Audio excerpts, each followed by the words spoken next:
Hello, welcome to Build Up to a Good Game. We're now in 5 minutes away from kickoff, which means the lineup's were out 10 minutes ago. I'm still not used to that this season. Halfway through the season, I'm still not quite used to it. Anyway, the West Ham starting 11 and the Liverpool starting 11 both are currently scrolling along the bottom of your screen. We will read them out in just a second. Before we do, just want to say hello to Gonzo and ask him how he's doing. I'm very well. Hello back to you. I'm very well, thank you. Hello back to you. And how are you doing? I've just been watching Leicester really take it to Man City, actually. They're 2-0 down. City did go get a second goal just before we went live. But they, bear in mind, Man City are an extra opponent. So I couldn't help but watch, but thinking that City still look a bit flimsy. And I almost wish, obviously impossible, I've just watched them. I almost wish we were playing Man City this weekend rather than Liverpool. Not many times you could say that. Yeah, yeah, you're right. Not often you go, I wish we were playing Man City. But it sort of got me a little bit up for next weekend, really. Because I thought, you know what? We could cause a little bit of damage to this City team. And it just got me sort of West Hamified, if you like. And then I sat down here, looked at our team, looked at Liverpool's team, and I got brought down pretty quickly, to be honest with you, Gonzo. But anyway, shall we take a look at the West Ham starting 11? Yes, please. In goal is Alphonse Areola, and it's a back 3/5, depending on how you want to look at it. And I think sometimes people word it depending on if they like the manager or not. It's a back five. If you don't like the manager, it's a back five. If you do like the manager, it's a back three. I just think it's funny how people word it slightly different. Anyway, it's a back 3/5. So the three centre backs we believe are Vladimir Soufal, as well as Konstantinos Mavropanos, Max Kilman, and Wan-Bissaka will be right wing back, Emerson left wing back. In midfield, we've got Edson Alvarez, Carlos Soler, and possibly Lucas Paqueta, if you want to do a two-striker thing. We're going to discuss this, though. And then further up the pitch, we've got Mohamed Kudus and Jared Bowen. Gonzo, how are you reading the formation? That's the personnel that's starting. Are you reading it as a 5-4-1, a 3-5-2? What do you think he's going to do? Well, 7-3-1, and you can't believe this bloke's gone and played a back seven, quite frankly. Can you tell me, I just want to jump forward, is Todibo on the bench? He is. I'll put the West Ham bench up now. I won't read it out just yet, but it's on the screen now. But Todibo is on the bench. Yeah, I've got to say, if I was Todibo, I'd be saying to my agent, look, you need to look at his contract. We're going to play 5 centre-backs, and he can't even get in there with a back three. I really would. I'd be saying, come on, just get me out of here. Get me out of it. I cannot deal with this. I thought he was really good in difficult circumstances. Lose your centre-back, lose your goalkeeper in the last game, have Mavropanos as your partner, and I thought he did really, really well. The sort of performance that grabs the shirt and says, right, even if we were just playing with 2 central defenders, he should have been in. The fact that we're now playing 3 and he ain't in is an insult. There's no doubt about that. That's all I would be saying. Get me out of here. Yeah, there was like an interview done with a French media outlet. I've seen it quoted earlier today, saying Todibo's looking forward to playing against Liverpool to show that what you can do in the Premier League. That's what I saw. Yeah, I was looking forward to seeing him doing it against Liverpool as well, should be told. I think I was a bit disappointed. I think I'm gonna get a comment from one of our subscribers in a second, which throws a curveball regarding information. But I think it's a back three. I think if you're gonna do it properly. And I know there's an argument that, well, Soufal's in there because he's gonna dribble the ball out at the back. I've seen Soufal do runs down the touchline. I've not seen him really do runs through the middle of the pitch. But what I have done is seen Todibo and Mavropanos both dribble out from the back. So actually, if you are wanting that progressive centre back, you've actually got 2 centre backs that can carry. And you know what, Max Kilman can do it as well. You know, you look at the goal against Crystal Palace before he got studded by Estupiñán against Brighton, both times dribbling out from the back. So you've actually got 3 centre backs. Doesn't mean they're good at it, Mavropanos, but they are comfortable with the ball at their feet, moving into space if there is some. So I think the argument possibly for Soufal being in there, but I think it's a bit redundant actually. But what Hammer 99 has suggested is that it's a 4-2-3-1, but Emerson's going to be doing a bit of a hybrid job. So I think he's suggesting Wan-Bissaka will be left back, and then Emerson will be ahead of him, so that when we're out of possession, Emerson comes back in and we go compact. But when we're in possession, Emerson pushes forward. We've done that. He's switched to that after substitutions. We've seen that this season. So I think that's a really good shout. Yeah, that I wouldn't be surprised if he did that at all. What do you think it is? Are you inclined to agree with Hammer? I've seen that. I would not be surprised. Look, I don't know. I can't figure this geezer out at all. But I'm not the guy for telling you he's playing what shape and all the rest of it. But it would not surprise me to see Wan-Bissaka on the left-hand side. Would not surprise me at all. You've got to try and deal with Salah. I mean, it's going to be hard anyway. If you are going to play a back three, what it does do is it will then push Kilman wider, just naturally, because I take it Kilman won't play centrally. But you'd think Mavropanos will play centrally. I would guess Kilman would play on the left side. That does take Kilman a little bit closer to Saka, which is good. Not that I think anyone can really. Sorry, Salah, not Saka. Not that I think anybody can keep him quiet totally, but I do think Kilman being close to him and Wan-Bissaka being close to Salah gives you more of a hope than just poor old Emerson sort of there on his own. So at least that would indicate some level of sort of cerebral thinking tactically, that he had a plan to deal with their danger man. But obviously they've got lots of danger men, but you know what I mean. My concern is we're not very good at this hybrid thing. No. We're not. Chelsea's the prime example, isn't it? When we started faffing around with Edson Alvarez dropping into centre back and then pushing up into midfield, and we really struggled with it. And I think when we've played a back three, Southampton and Brighton, we've done okay. We haven't conceded a goal playing a back three in the last couple of games. When we've decided to shut them out a little bit, we've managed it. And I don't think the keeper's been under too much pressure. I don't like it. I think it inflicts pressure on us. But I do think we've kept them at arm's length. But Cresswell's been in there, and I don't want to see Cresswell start, but he's done all right in that back three. So it would suggest that we are going to be trying to do some sort of hybrid thing and something a little bit unusual, which then makes you think, well, what's he going to do in midfield? Is he going to go, if it's a back four, you can imagine it would be Emerson on the left, Kudus on the right, Picasso and Alvarez plucking the midfield, and then Jared Bowen up front on his own. But if it was a back five, more traditional wing backs, you could perhaps see Kudus a bit more central with Jared Bowen and going two strikers, which I kind of hope it's not, because I think if there is any way of getting at Liverpool, it's down our left-hand side. It is Alexander-Arnold coming forward and leaving that space, and Gomez. To be fair, Kanate was as well, but Gomez looks uncomfortable, I think, defending wide spaces. And if you can get, as much as I don't like Kudus on the left, I do think this is one game it could actually work, having Kudus out on that touchline, so that you're going to get the spacing behind Trent Alexander-Arnold, who run at Joe Gomez.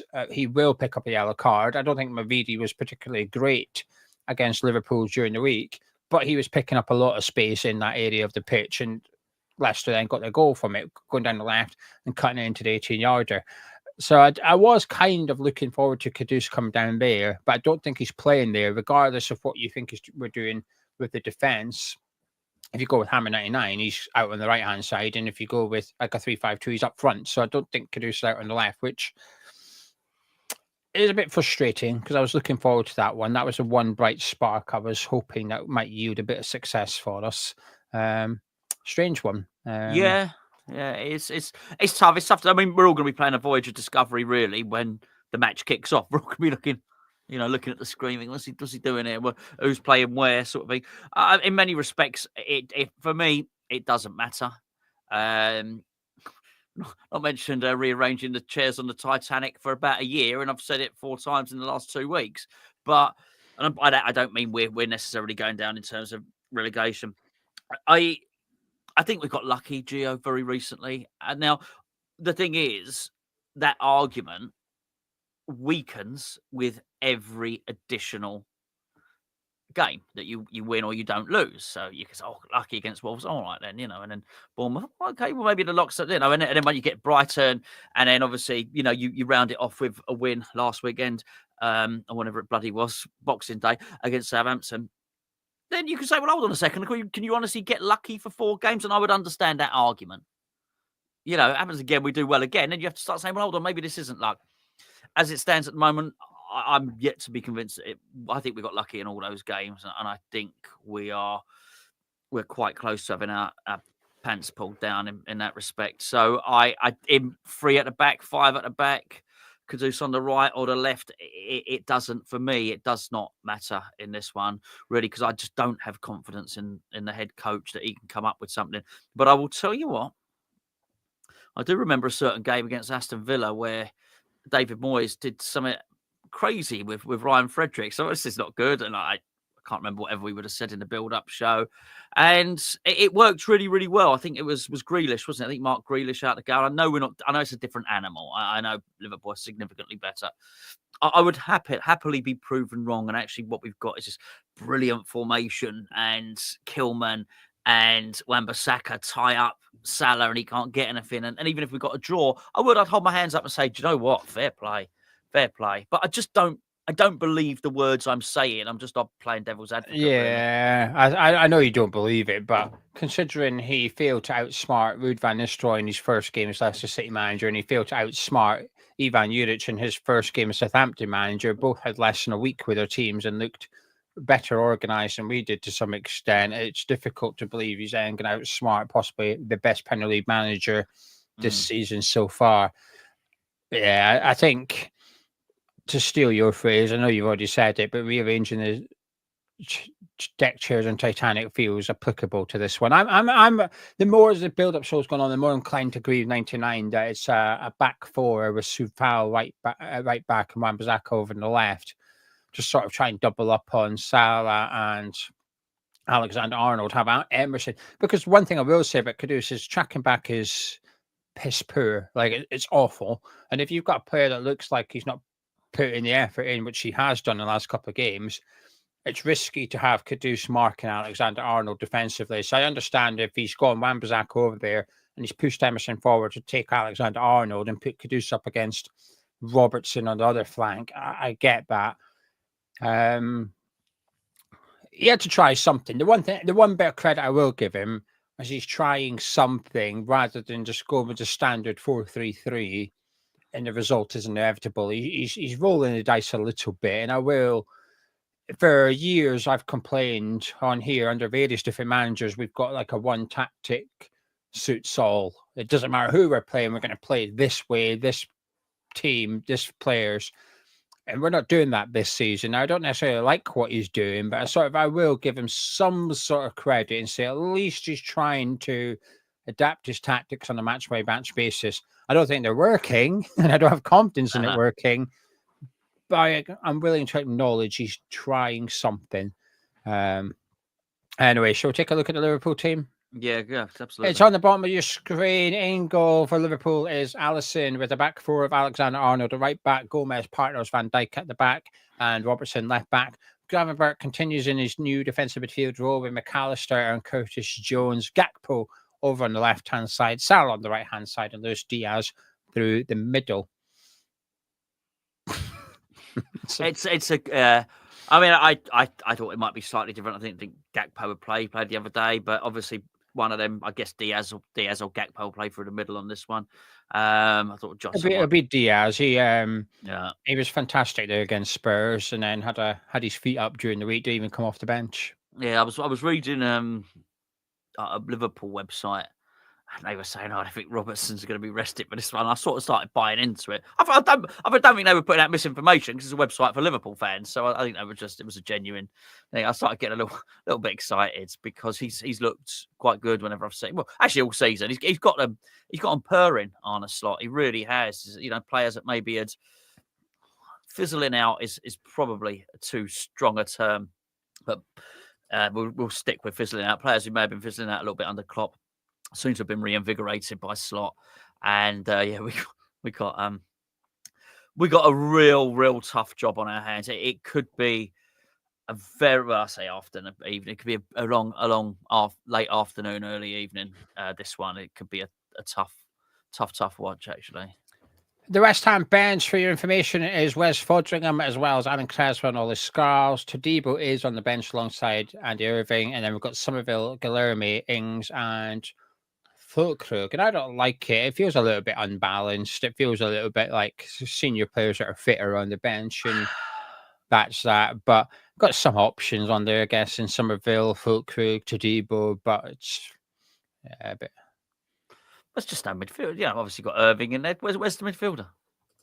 Just bring Orford in. What's your problem? You know, not you, Gio, obviously. I'm talking to that fella that plays 9 at the back. I just don't. I don't get it. I don't understand it. There's players on there just not going to play at all under any circumstances. So I just don't understand what the point is, really. I'm quite frustrated. More frustrated than I should be. I'm trying to, like I say, give your head a wobble, and I probably should. 4 games undefeated. I probably shouldn't be such a negative Nelly, really. But I don't know. I don't feel good about any of this stuff. I really, really, really don't. We spoke about it in the Patreon breakfast show this morning about, you know, Liverpool coming in the home games, and, you know, whoever it was, you fancied at home we had a chance, and we might have a go. Maybe we'll have a go. You never know. If we honestly, I do really want to be wrong. I really do. If we go a goal up or something, can you imagine? It'd be brilliant. I don't know what we're gonna do. I'd like to think. I don't know if we're going to retreat. I don't know if we're going to leave loads of space at the back. As you mentioned, the Chelsea game, this hybrid. That was my girlfriend's second. The second. It was a second West Ham game. That was a tough. That's a tough watch. There was someone a couple of rows down taking his kids to their first ever West Ham game, and I was thinking, this is a tough sell to get someone to come back. Yeah, like, that gets them toughened up quick, though. This is what you can expect. Yeah, I know. Well, the bench for Liverpool this evening is Keller, their goalkeeper. They've also got Endo, Darwin Nunez, and Harvey Elliott on the bench, alongside Jota, Smikas, and McConnell. Dan's is on the bench, as well as Konsas. So a relatively strong bench for Liverpool. Anyway, what we're going to do now, we're going to do a little bet. Myself and Gonz are going to chuck a few things in that we think may occur. We're going to waste some money. Pretty much, yeah. But hopefully the bet will win, and we can give someone a few quid. Anyway, is there anything you fancy for it? Well, I just don't think if we want to give someone a few quid, we can't do a West Ham win, Gio. We just can't, because we just can't do that. So what do you fancy? Fancy a Liverpool win, but, you know, people get annoyed, don't they? So even though it's not their money, I don't know. I don't know. I'm not. Will we have a shot? Maybe we'll have a shot. Bowen will have a shot. There you go. Bowen or Kudus? Which one? Bowen. Let's go Bowen. Right. Do you fancy Gakpo and Diaz to have a shot on target? They're not that bad odds, those two. Yeah, go on then, do that. Forget Salah. His odds are just... Colin in the chat said Paqueta to be sent off, and I laughed. But well, who do you fancy to get booked? It's going to be Paqueta or Alvarez, isn't it? Right. So let's put Paqueta in the book. Yeah. We're going to need something else, I'm afraid. That's not really cutting it, unless you want to do Salah to score. Well, he will score, won't he? So yeah, Salah to score. It's not even money, that bit. It's not. Oh, it's not. We need someone else probably, unless we'll round it up just because we want to try and win someone some money. Right, £100. Right, if this bet wins, we'll give one of you guys £100 cash. We need 5 things to happen in the game. We need Bowen, Gakpo, and Luis Diaz all to have a shot target. We need Paqueta to get booked and Salah to score a goal. If that bet wins, someone will win £100 cash. To enter in the live chat, please put the following phrase: Endo the road for Lopetegui. Endo the road for Lopetegui. Get into the live chat. Well, that's actually something I was quite encouraged by, to be honest with you, Gonzo. The news, if you like, coming out of the club where they're not convinced by recent performances either, which is weirdly reassuring. So there you go. Thank you to Jane. Perfect. Jane. Endo the road for Lopetegui. Get that into live chat, and you're entered. Also, I see you speaking on a J2, a nice Christmas drink. Yeah, this is the one. I think it's the. I've had quite a few the last few days. I'm addicted to it at the minute. This is the better one than the passion fruit and something or other. I only have that one. This is the one. Yeah, but it's expensive. Well, it is, but I didn't buy. I didn't buy them. So someone came round and brought loads of them, and I cooked. Oh, no, I'll bring drinks. And they brought, obviously drinks and soft drinks for the kids and stuff like that. So I got a fridge full of J2O. There would never, under any other circumstances, be a fridge full of J2O. I'm They're on club card price at the minute. The 10 packs. I got a couple of 10 packs, and I think I've only got 1 or 2 left. You got a couple of 10 packs? A couple of 10 packs of delicious J2O. Oh, they should sponsor us. I'd give it a full slurp and gulp. But I think why stop want that? That's worth 50p. Get that down, you. It's true. It's true. I'd suck at promoting it. I'm like the perfect drink for Christmas, so you don't have it the other 11 months because of how expensive it is. Same with Slur. When it comes out at Christmas. Oh. Slur. What? What's that? What is it? Drink? Yeah. I don't like it. Mrs. Gio likes it. It's but the flavour, and it's the only non-alcoholic drink I've ever seen labelled as rosé. Oh, it's like clear. It looks like grape juice in a bottle. Yeah, it is. Yeah. Okay. Yeah, it's yes. Jessie was asking for it the other day. Yes. She was asking for it. I said, yeah, but I'm not buying it. I can't remember how much it was. I'm not buying that. We've got an old fridge full of J2O at home. Yeah, I don't like it, but it's a little bit of that. Anyway, it's on club card price because it's festive times at the minute. Anyway, there is a football game on today. We're trying not to get too distracted. Well, we are. We're trying to distract ourselves as well as you. That there's a football match on. In a little bit. Now it's time for you guys to get your thoughts into the live chat. Could be about the West Ham team, Liverpool team. Any big hopes or worries you have ahead of tonight's game? Not the score prediction.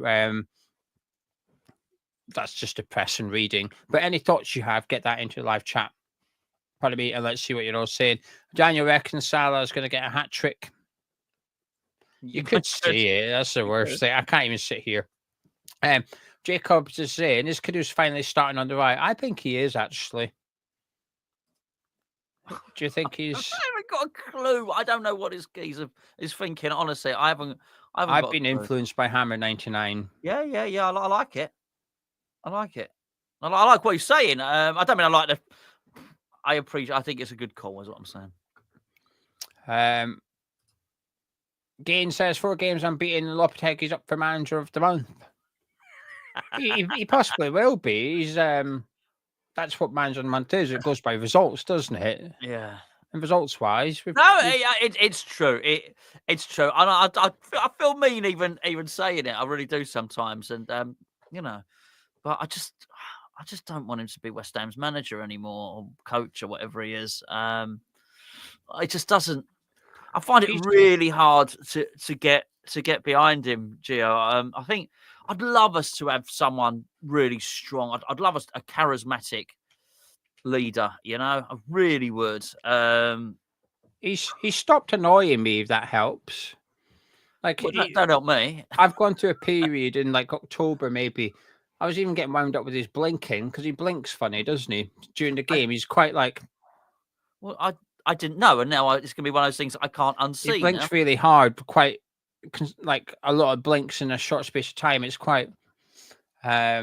Maybe he's hoping it'll all go away. Even that irritated me. I was like, stop blinking like that and sort this out, will you? Even small things was irritating me. Stop now. I can watch and go, and I'm not that bothered. So I'm a bit, whatever. You blink away. You enjoy your blinks. You've suffered your stance, yeah. I think it's because I feel a bit sorry for him with what's going on in his personal life. I've decided that I feel a little bit bad. Yes. Maybe in February his blinking will wind me up again. But for now, I'm not too bothered. Mark, who's been doing fan cams throughout this season, Mark says, really worried about this setup.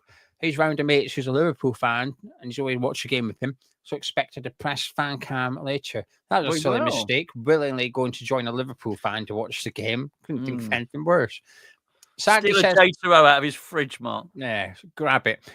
Have you ever been happy with his team selection? Every time I see the lineup, I just get sad. I'm going to assume means under Lopetegui. Yeah, before I knew anything, I guess there would have been times I would have been. I didn't want Lopetegui to come in, but when he was signed up or when he was announced, I quite enjoyed a lot of the stuff that the press were putting out and the media team. And Gonzo got catfished. I got catfished. I did. I got catfished by Lopetegui. I think I probably quite like whatever the first. Who did we play? Villa. Ferencvaros, I think, in Oh. the was that the first pre-season friendly? Yeah. I think I probably when I saw that, I thought, oh, I quite like that. Yeah, I think possibly there have been, but maybe even Villa, yes. But once I became wise and educated, I don't like it anymore. No. I think happy. I don't know about that. Intrigued, I think, is a yes. But the problem is, for the last month, I've been wanting to see Todibo start. He doesn't start because of the alleged dust up at half time. So it's sort of like the lineup I want to see is not really going to come at any point soon because of an alleged bust up or a toe injury, depending on which one you believe. Graham says, Canelo won't make sense of the lineup because he's struggling. Banana said he's chosen our most depressing back line. Literally our worst back line, except for maybe Creswell. So glad I tripled Captain Salah this week on Fantasy League. I bet many did, didn't they? Did you? No, I haven't. Hold on. Bit of love for Gio. We take a moment. Can we take a moment, boys and girls, to applaud the top of the Fantasy League. Many people say, I don't know why that. I don't know why I'm doing that. Many people say they know lots about football. This man is just the proof of the pudding and the tasting and the not pudding. Every league. Some leagues I'm top of. Yes, he is. He is a master predictor and tactician and an analyst. Well, thank you. Paul says, on the plus side, no Soucek or Rodriguez. Obviously enforced, but happy days.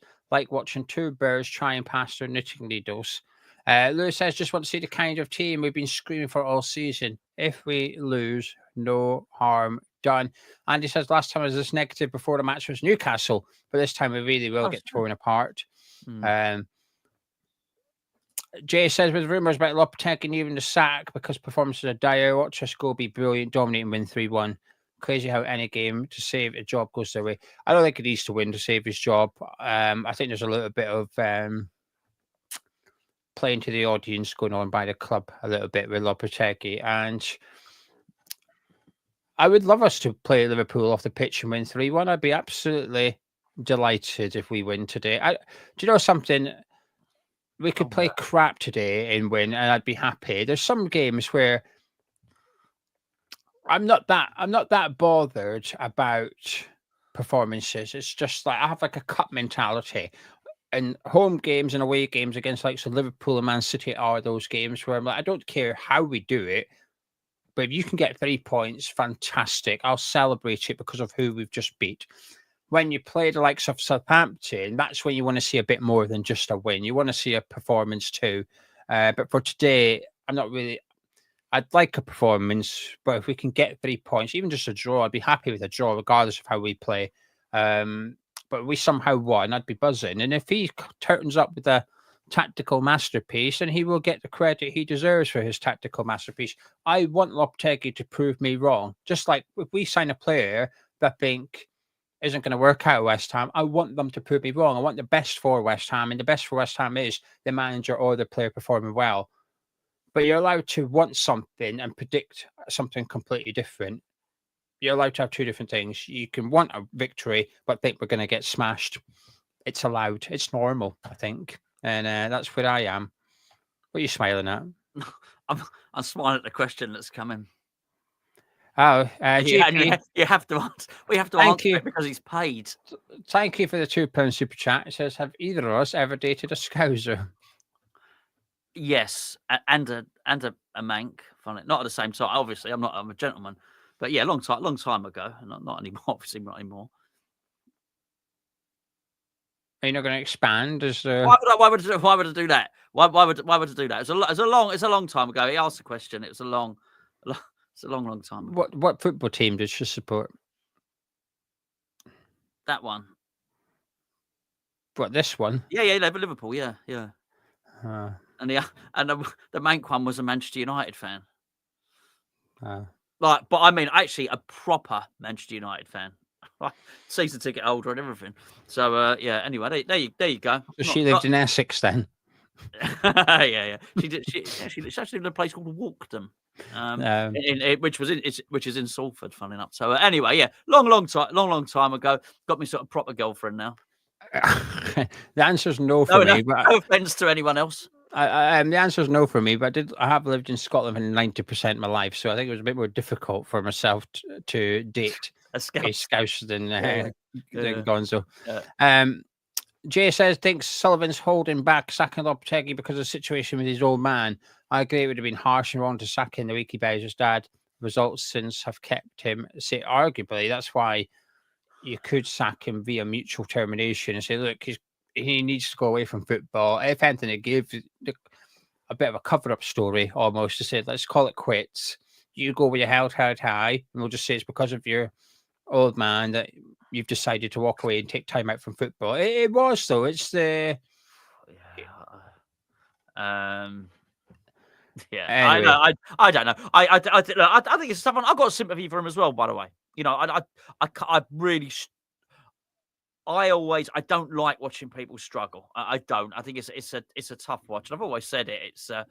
It's tough. You know, I'd rather them not. You know, and I just think we're watching him struggling along. And you know, when he started to looking really, really rough, and you know, he started to get stubbly and looked like he'd spent the night on a park bench and all the rest of it. It's hard. It's hard. Somebody on I guess it must have been Twitter, put that West Ham effect, and they did it with Bilic as well.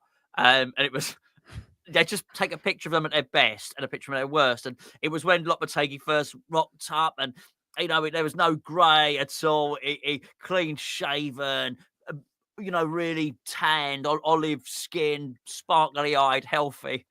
Looks like he just interviewed well. Absolutely, and the second picture was Greystone. It was that West Ham effect. So I think it's tough. It's tough to see. I do have sympathy for him, but I just don't want to be West Ham manager anymore. I don't want him to suffer. Yeah, I agree. You're allowed to have a bit of have sympathy for him, and hope he's okay, but also think I still don't want you as manager. Yes. My opinion of him as West Ham manager isn't going to change because his dad has died. No.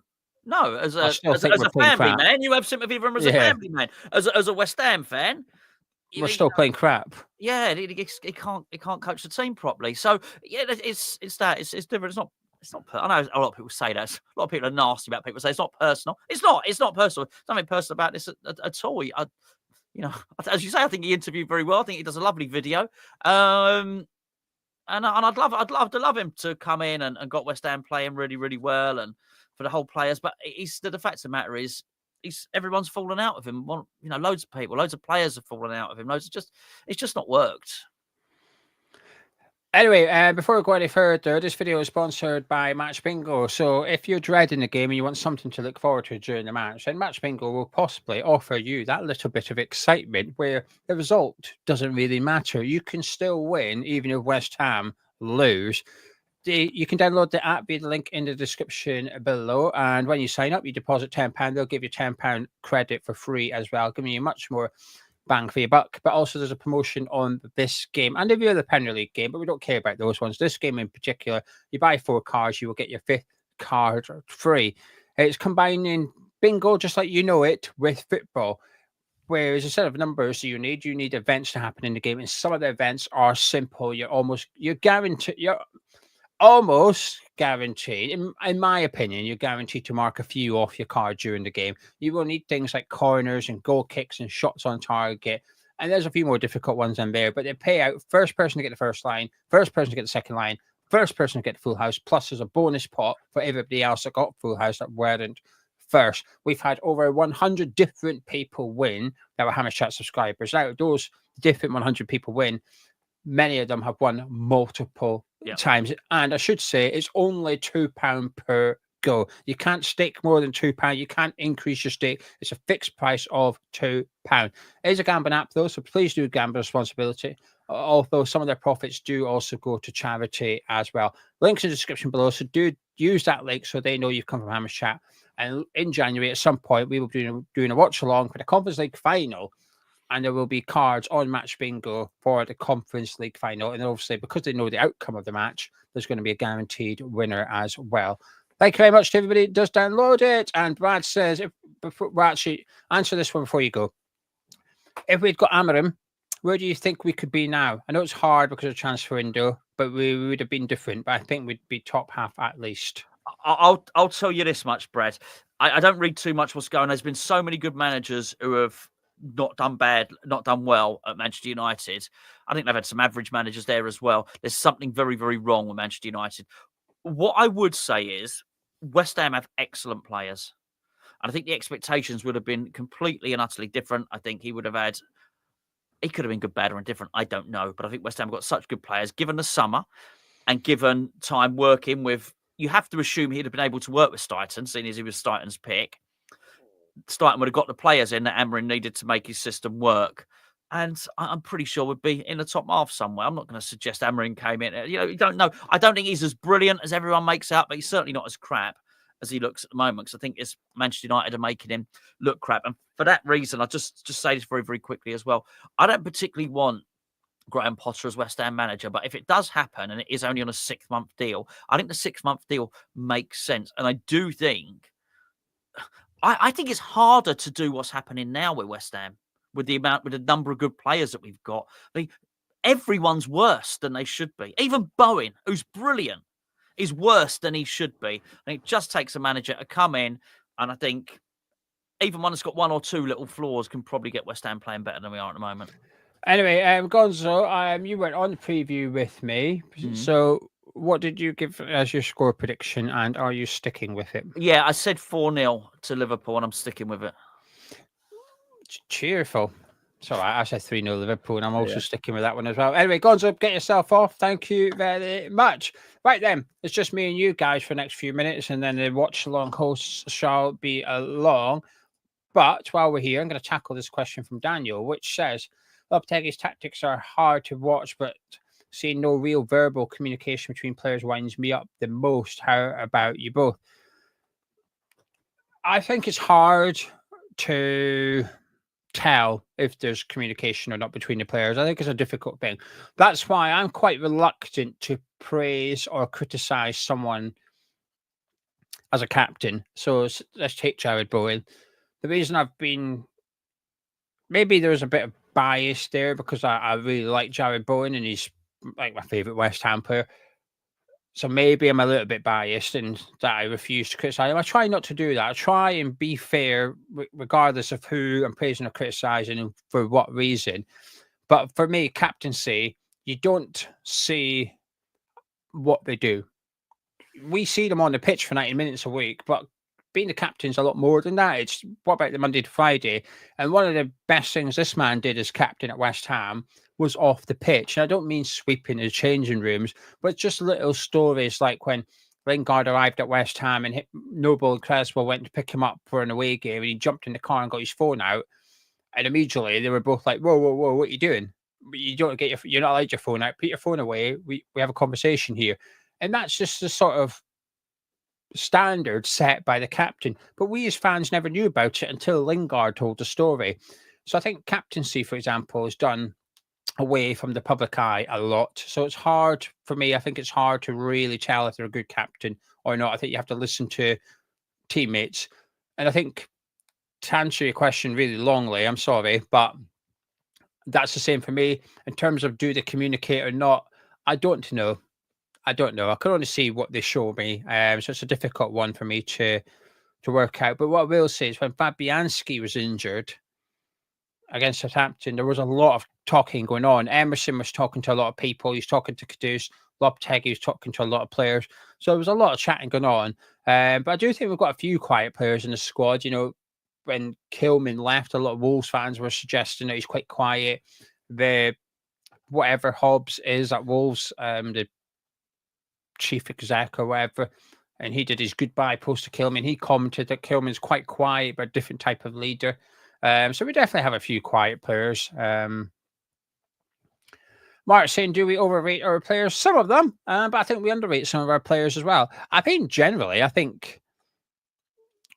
a society, as like a whole entire football fan base, I don't mean West Ham, I just mean football fans in general. I think we underrate players a lot because I think it's like if you're not one of the top clubs, you're seen as like, I don't know, like I often say someone's like an average Premier League player and people sort of get offended on back of that, but it's still a ridiculous. You're still like the 1% of footballers in the country.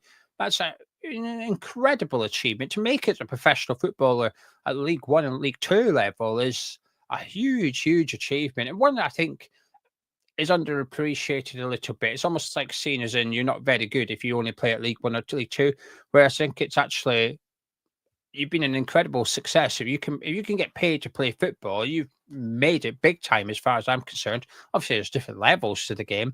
So I think as a whole, we underestimate the ability of footballers to some extent. You always hear stories, don't you, of like a retired player, 50 years old, walking up at Sunday League, top league at Sunday League, and banging in a hat trick and being the best player in the pitch. You always see stories like that, or like the San Marino striker going and playing League Two football and smashing it. You know, but actually he's a bloody good player.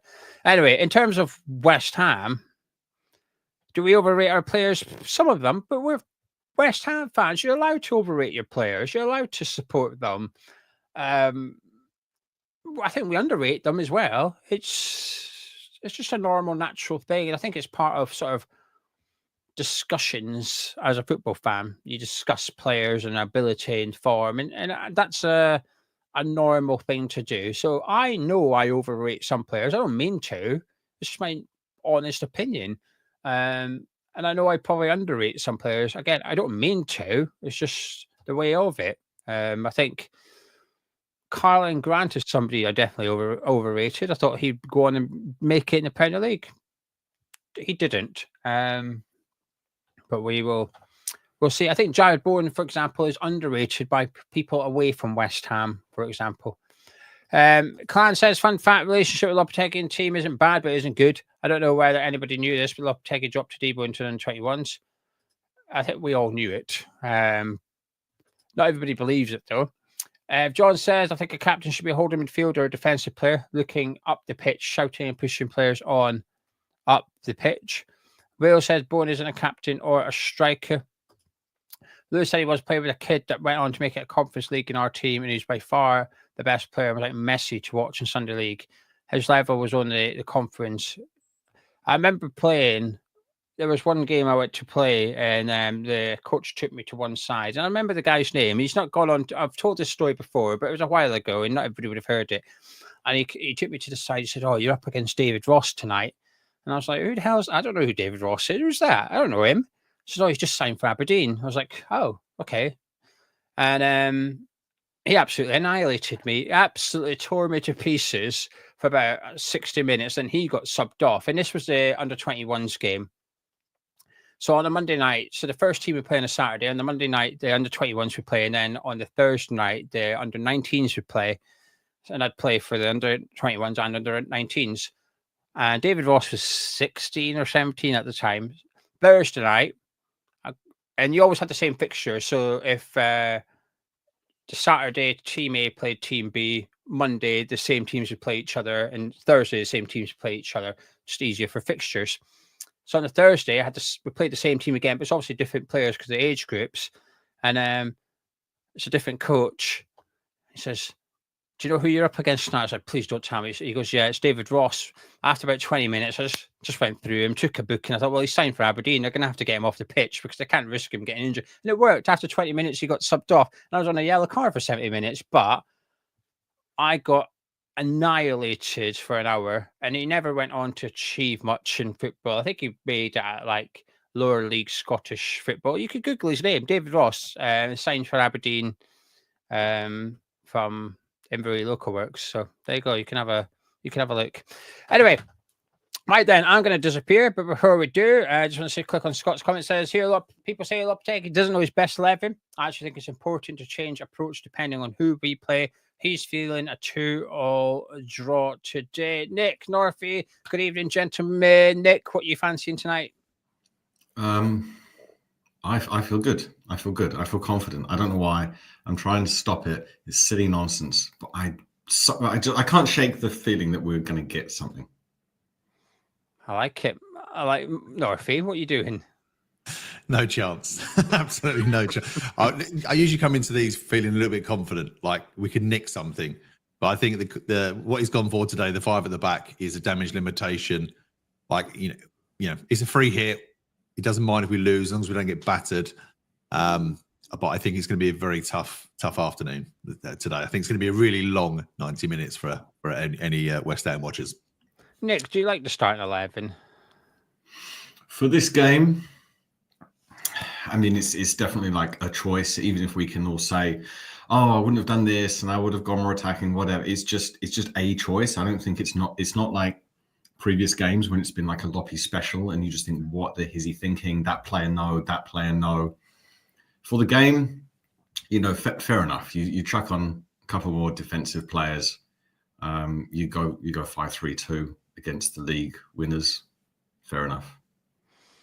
Yeah. Anyway, I'm going to leave it in your capable hands. I'm going to go get comfy behind the sofa to watch the 90 minutes.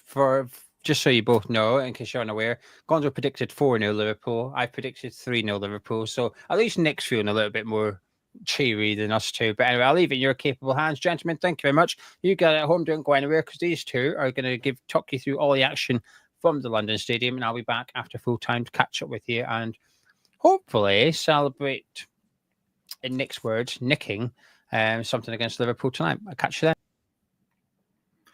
Cheers. Yeah.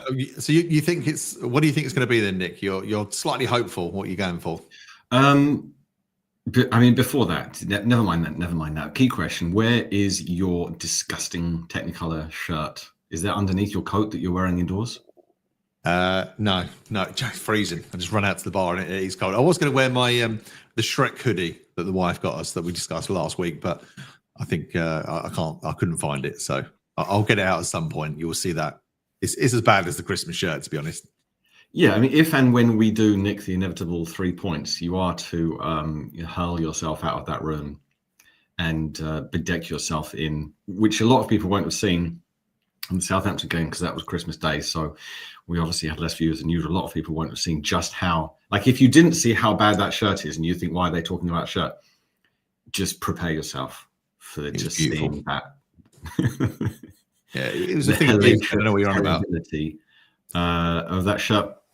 But I don't know. It's just, I've just had a feeling. I just think this season, there's been enough upsets and there's been enough bad teams beating good teams. So why can't we be a bad team beating a good team? Why is that beyond us? Liverpool are also very complacent and they're very arrogant. And their defenders are just overly arrogant. Obviously, Van Dijk is known for not wanting to run. Alexander-Arnold is known for defensive mistakes because he doesn't want to. He wants to look cool. That's his thing. And but that has now kind of bled into the rest of the Liverpool defense. And what's on their mind is not necessarily marking the opposing attacker. It's just looking cool and looking just really chill in the shirt and not being ruffled. Then they can be like their hero, Van Dijk. So those things. Also, I saw that Ludek Miklosko, who is unfortunately kind of unwell these days, it said on Instagram that he's going to be at the stadium and, you know, go and give the crowd a wave. So I think that kind of thing might just give the crowd a bit of, you know, just a lift or togetherness or something. So I think that might work in our favor. And also, we only need a draw for this to be a magnificent result. So we only need the worst performance on earth and just don't concede stupid goals. Obviously, Mavropanos, that's 1 goal to them, potentially 2. So we do need to score 2. But I think also my striker and my captain and the man I believe in, Jared Bowen, as the captain of West Ham, I'm very happy with him. I think we're watching a legend in the making. I think Miklosko is a legend. All these talk of legends. Someone on social media said, is Cresswell a legend? I said no. What do you think? Yeah, I'd say no. He's been a very good servant. I'd say he's on the good servant list, not on the legend list. But Ludo is. I'd definitely put Ludo there. And yeah, Bowen will be a legend. He's been absolute quality for us. So consistent. But against this Liverpool team, I mean, also how many players remember Ludo in that team? When you look at our team now, I mean, how many players will actually remember him? I don't know. I don't know. I'm very fearful today. I know some people do say that we can sometimes be negative, but I always come on very positive.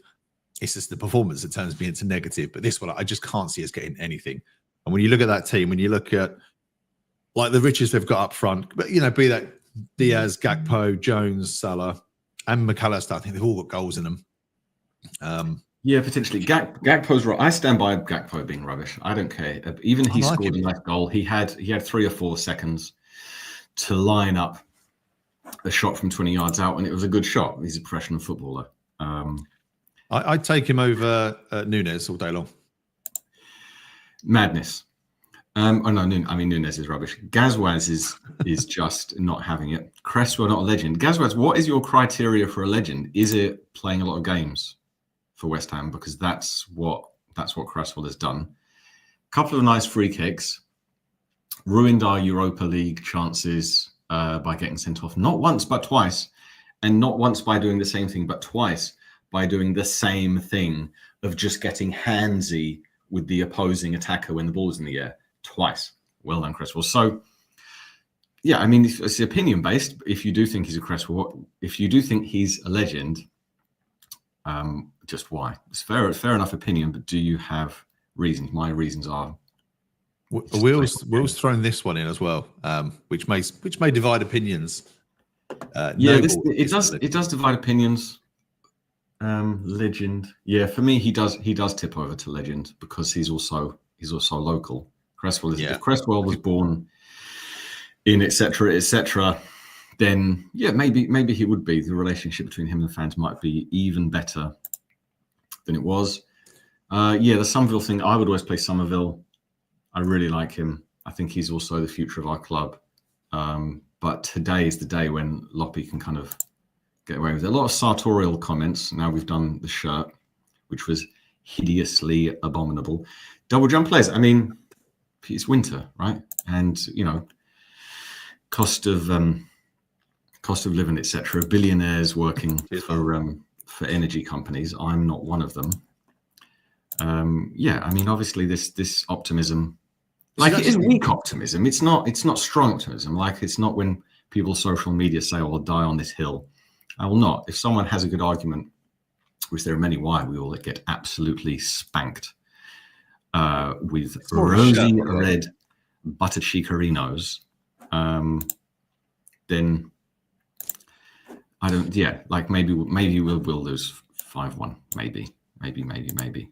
So Will says legend. Yeah, I just think also like the context and the time and the decade in which people are declared legends is also important because there were no other competition for legend status of the last however many years. I mean, would you have put for me? I'd have started Somerville and not Paqueta. He's walked back into that team when he hasn't really had any right to walk back into the team. So I think for me, I probably would have tried to have someone a bit more creative. I think Paqueta's probably a bit more defensive, which is why he's gone down that route. But he's been so off form. I mean, he's got to have a good game. Yeah. He's got to have a good game today. Yeah, I mean, he's maybe just pragmatically, maybe he will turn up because it's against Liverpool, because it's a home game under the lights. Maybe he'll turn up. So that could be the thinking behind it. I'm sick of him, as I said in the Southampton watch along that I went to the Brighton game. And it was probably the closest I've ever come to booing a player off, which I would never do. Mm-hmm. But when he went off, yeah, he got a polite applause from some people at best and a few harsh words from some, because in that sense, I am sick of him. I do hope we get rid of him. Gambling situation, whatever the verdict outcome of that is, we need to move him on because he doesn't put the effort in, and Somerville does. I just think that if somehow we're still in the game, then Somerville's a good sub for the last 35 minutes. So yeah, as you said, split opinions. Some people just say truly no. Some people say massive. I mean, I was never a huge fan of Noble. I think he was an okay player, but he bleeds claret and blue. So, and he's played enough games. He's got to be a legend in that sense. But was he our most skillful player? Not by a long shot. But he gave everything. And actually, those players that just would run through brick walls, it's what you want. So in that sense, the amount of games, I'd put him as it's in his heart as well. That's the thing. It's not about his quality. The quality thing isn't really a defining aspect of the legend status. I mean, some people are, I guess we could go spend the next 10 minutes talking about, which we necessarily should not do. Some people are annoyed with him nowadays for being quiet and not doing this and not doing that. But then I think the problems are so rife in our club that, again, it's always easier for us to say, we don't know what's behind the scenes. Some just go off tangent. Some people are dreaming that Sullivan will sell up in the next 18, 24 months.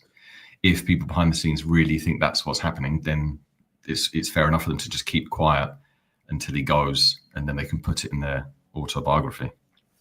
Benson has said, we won't get out of our own half. Actually, it'd be interesting to get everybody's thoughts on what you think the possession stats will be. How much possession will West Ham have in this? Because I think it's going to be very little. I think it's going to be wave after wave, and I can't see us really.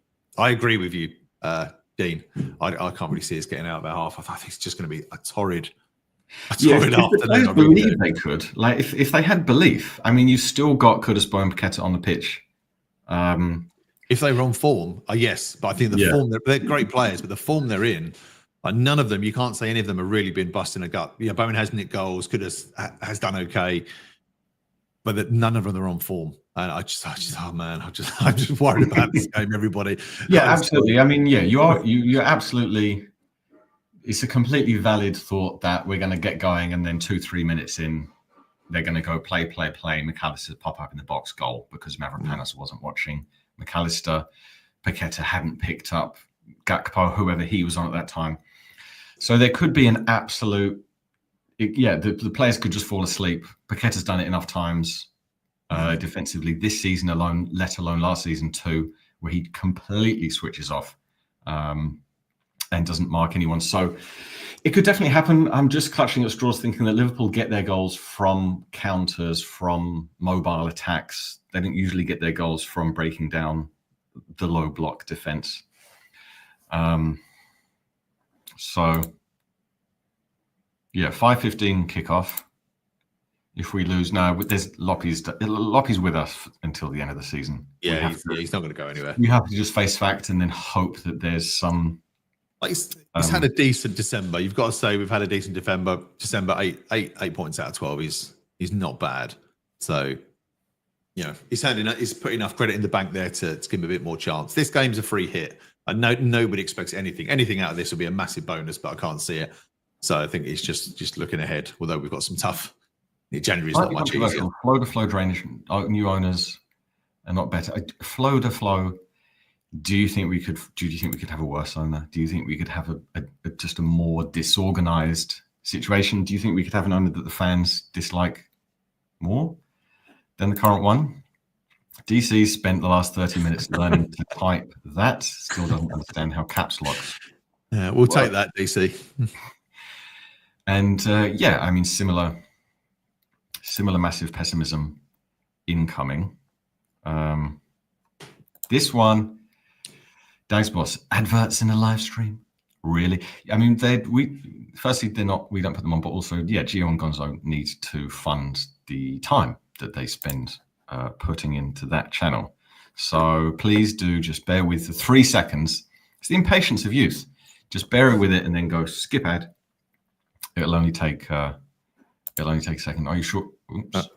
Just a quick one there. Are you sure it says the whole season? As sure as I can be. Well, he's not going anytime soon. I'd say that. But that's a good thing. Like, is Todibo, is he out? Is he injured? Why is he not? No, I just think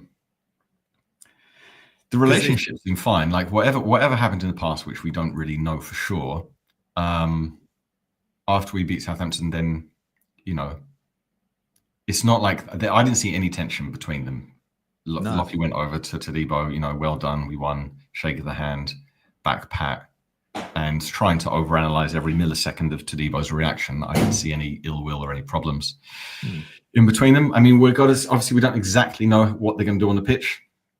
For example, we're presuming Emerson left, Wan-Bissaka right, Soufal back, or we don't exactly know where Soufal and Wan-Bissaka will go.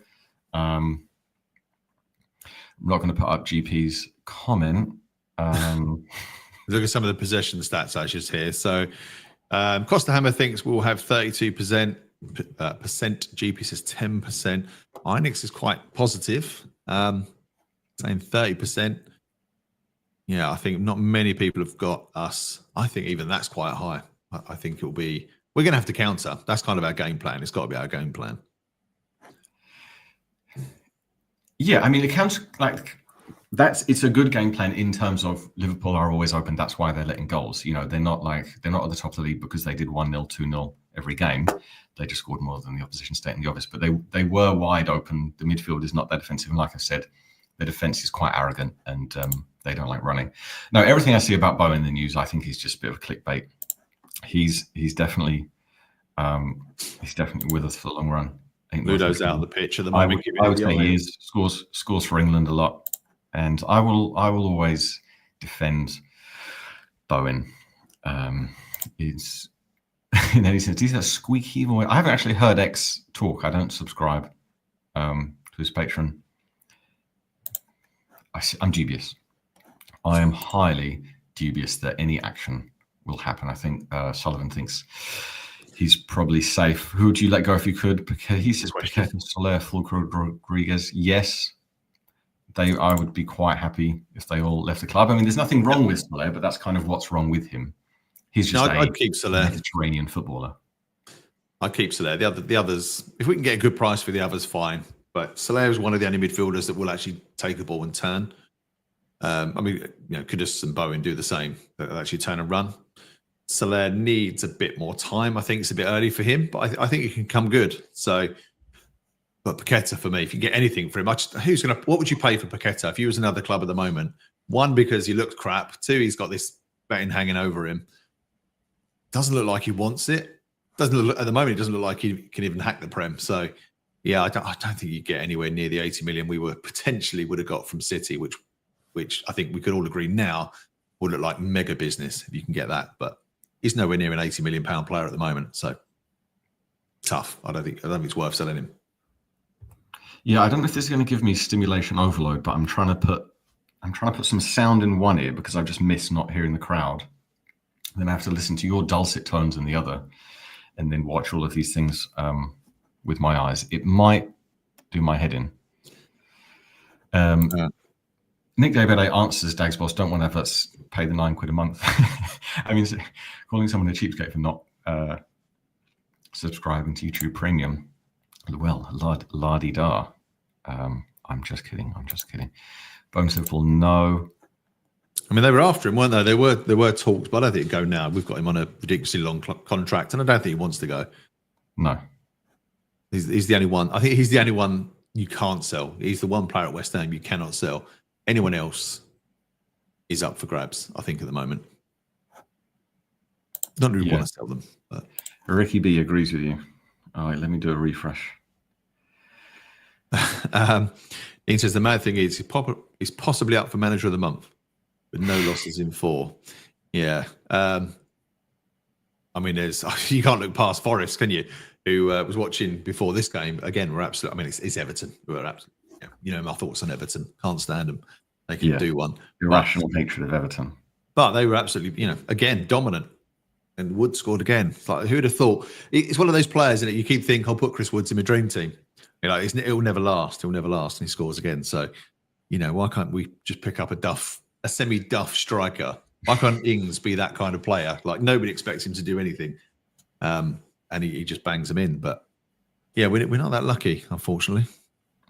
No, we were linked today with, I think he's the Borough striker in the Championship who scored quite like 18 goals or something. He's called something like Emmanuel Latte Lath. I don't know, it's Latte. I'm not sure if that's like latte, the drink. That would be a bit of a interesting name. Or if it's like latte, but I know it's Emmanuel and then it's like Lath or something. I don't know. Some name. Yeah. Well, to be honest, I don't mind picking up a Championship player. We picked up a few, even like Benny. It didn't quite take off for him, but he was a good squad player. So we can pick up some bargains from there. We certainly don't seem to do very well buying too many foreign players. So That's worth a go. Rumbold says, do you think the fans will still be there at half time? Yes. Come on. Well, Of course they there'll be will. empty seats. It'll be 1-1 at half time, and they'll be piling out for their terribly overpriced, disgusting half-time beers. Players are huddling. I think we're huddled against Newcastle, so that's good. It's all turning up. There are quite a lot of comments that I don't have time to get to. If you could strike the striker, who would you want? At this point, I don't know, because if anything, I mean, having a championship scorer, I prefer that than, let's say, someone from the European leagues or something. Championship, Premier League, it's not that different. If you've got someone who knows where the goal is and they've at least proven it on various championship pitches around the country, for me, I think that's much more valuable. And, they don't have to move to England and all of these kinds of things. So I'd rather have someone from the championship. I mean, I'd flip that question. I'd say if you were a striker, you put yourself in their shoes, would you want to come to West Ham? How many strikers have come and failed because we don't really play to a striker's strengths?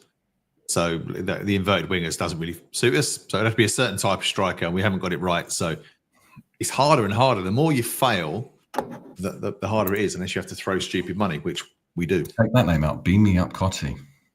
Alan Smith on commentary. I think we're going to do well for viewers today if they want to mute Alan Smith. Obviously, they were the Amazon Prime games recently where you can choose just the stadium audio and no commentators, which I like on West Ham games. That way I'm kind of calmer when the other team scores against us. But we've had possession now. Anyone predicting 28% in the first 45 seconds is now looking like an absolute mug, because we've probably had 75% in the first 50 seconds. It's okay, as per usual. What do you think? What minute do you think the first goal is going to go in? Either team, first minute. Let's see if anyone can get it. It's West Ham attack. Yeah. Going up left. Calling it attack is a bit. We're in their half, mate. We're in their half. We'll take it. That's true. Any time we're over the halfway line, it's an attack from now on.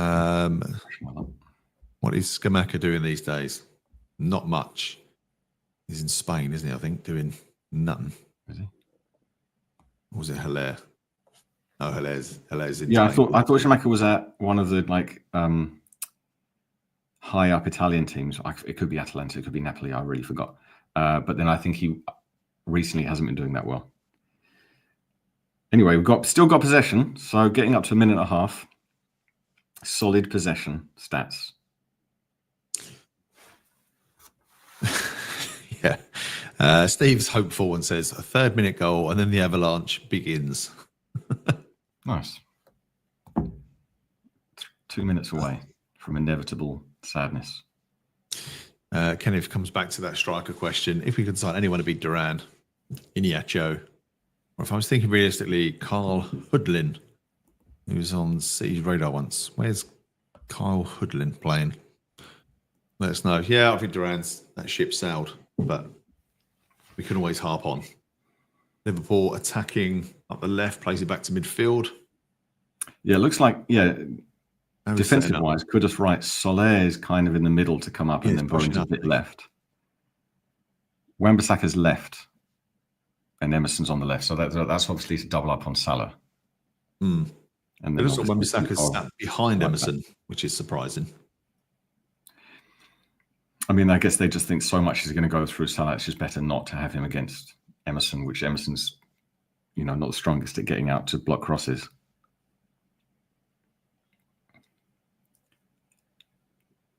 Still several empty seats in the stadium.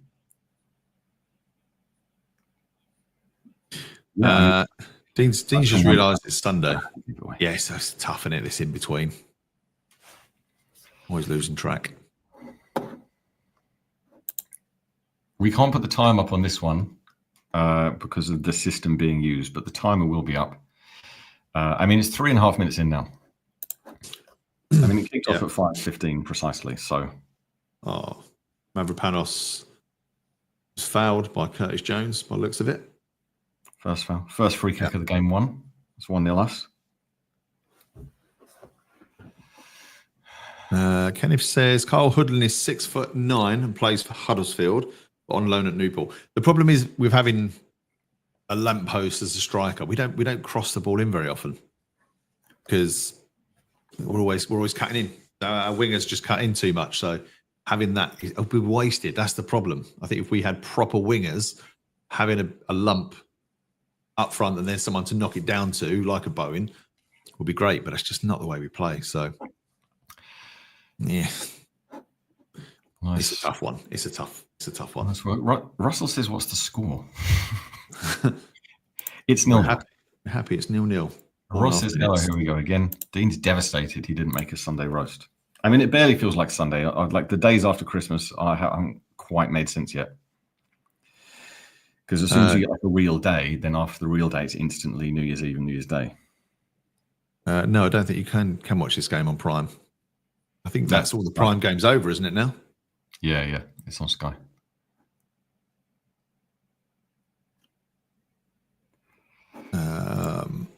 What's the formation? 5-1-3-1 or 4-2-3-1? Work that out. Don't know what it is. Bowen attacks, plays it in. Oh, it's close, but it's a good ball from Bowen. Paqueta just couldn't quite slide in or whatever. Yeah, defensive mistake from Robertson. Oh God, I think he just slipped, I guess, before he tried to get it. But positive. It's an attack. Yeah, it gives something to get the crowd up. It's a bit weird from Paqueta defensively there.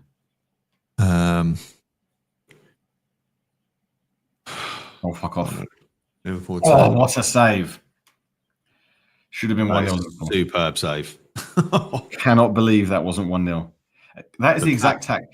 And you've got two players on Salah and he's got that much space. How does that work? That is the exact attack to stop. That is what Liverpool want. We were too high. We did Paqueta left his position to kind of press, but not. That's exactly what Liverpool want you to do. Liverpool corner.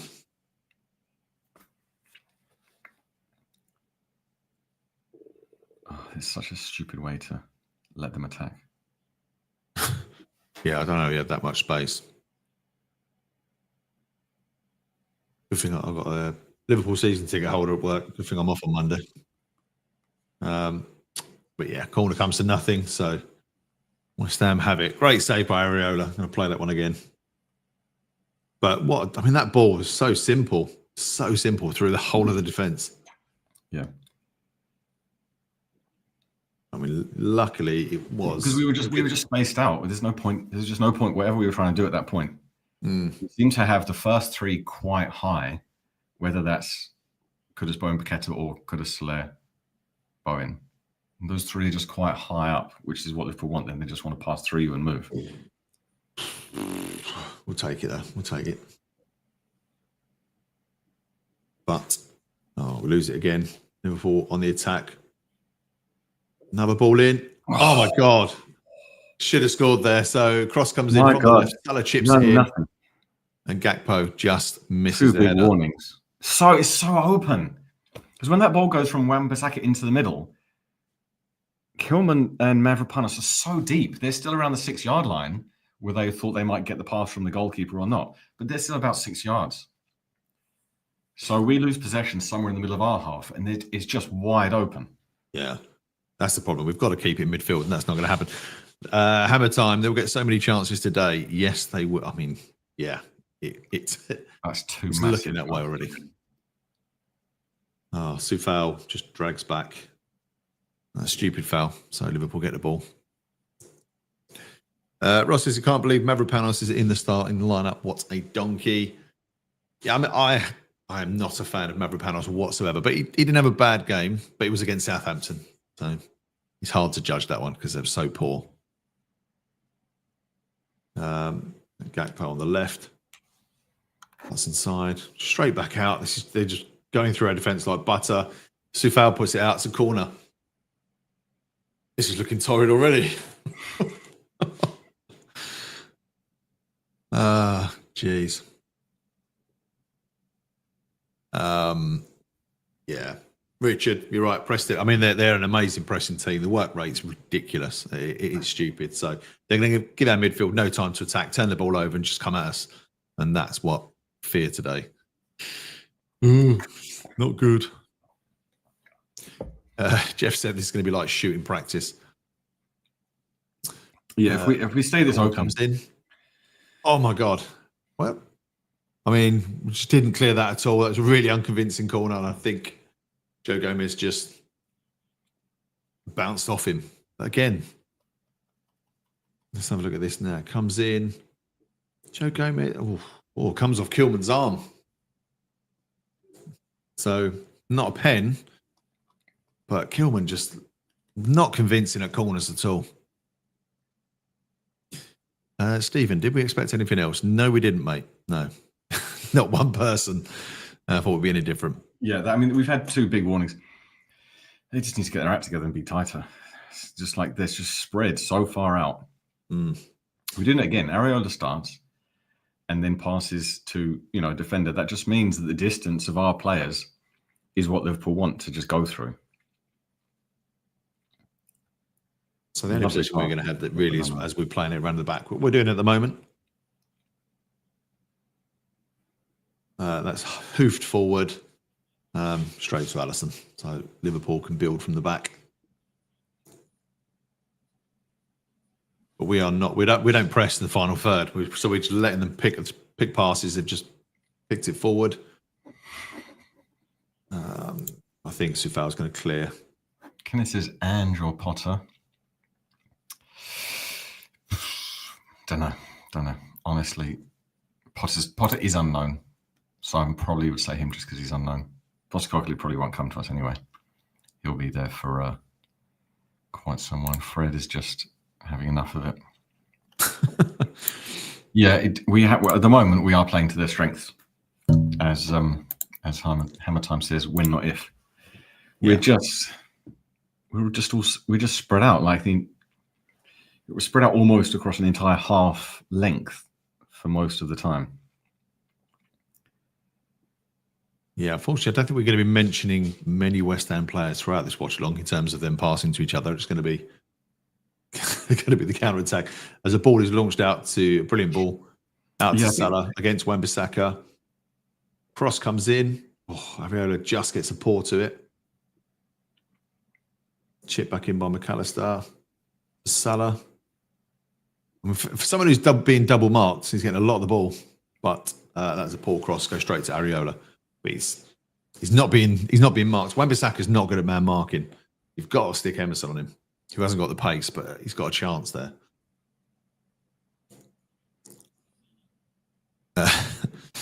Flo says, for the last 4 years, we've averaged 1 point from this fixture, so there is hope.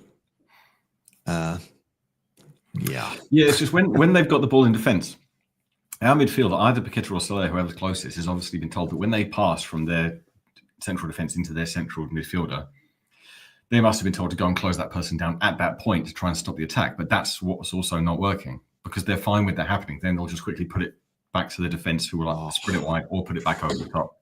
And then there's a gap. We had a chance to counter-attack there, but a poor ball was played out to Wan-Bissaka, didn't pick it up. We've really got to be careful. When we do get these opportunities, we're not going to get many, but we've really got to look after the ball, and that was just wasteful. Just plays it out of touch, and it is Liverpool back. Yeah, Jeff says we can't see Anne shorten out defence, so it's a no for me. Potter is the best I think we can get. I'd probably agree with that. And I think if we'd have got him, people would have been happier than if we'd have got Lope, like even before what we knew. I don't know what the thing is about the jumper situation. Yes, I am wearing 2 jumpers so that I don't get cold. Don't want to see it shivering. This is just a terrible ruse to try and get me to strip mid-game to supply some form of entertainment. Doing our pants in the sun almost. So Liverpool just knocking it around. Not quite sure. Wan-Bissaka's got the pace, but he just didn't seem keen on getting back to Salah when there was that 1-2. DC says, remind me, what has Potter won recently? Nothing, but Do we expect that? And hasn't been ripping it up. What was Loppy won? What was many of our managers won, to be honest? Oh, God. It's too many. Not much happening here. It is a foul to Liverpool, foul to West Ham. Bowen was kicked. So Mavropanos has the ball. This is just going to be a hoofed up.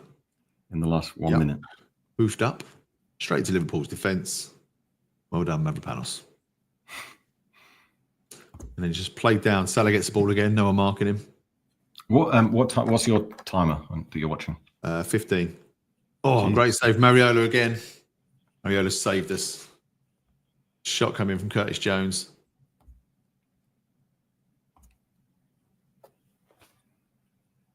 Clear this away. Liverpool just penning us in at the moment. The Wan-Bissaka's got it now. Bringing it out. Who's in front of him?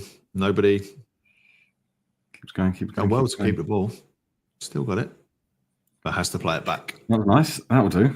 Work out some possession. Could have through, but the linos give it as a free kick. Don't see how that was a free kick. It was two people doing identically the same thing, tussling, moving. Let's have another look at that one. Oh, I think he just fell over. Maybe he catch his heels. Didn't really see it. I think at the time he fell over, Kudus did have his hands up. So he just made the most of it, and the referee absolutely bought it. Yeah, Ariola needed to make that save, though. Oh, God. Liverpool on the left wing trying to overload. Liverpool just playing it around the box. To get out to them. Got to be so aggressive. Comes in, cleared by Mavropanos, but for a corner. Well, if we clear this corner, that will be 16, 17 minutes in. Does that mean we've combated the first wave and then we can grow into the game? Is that what that means?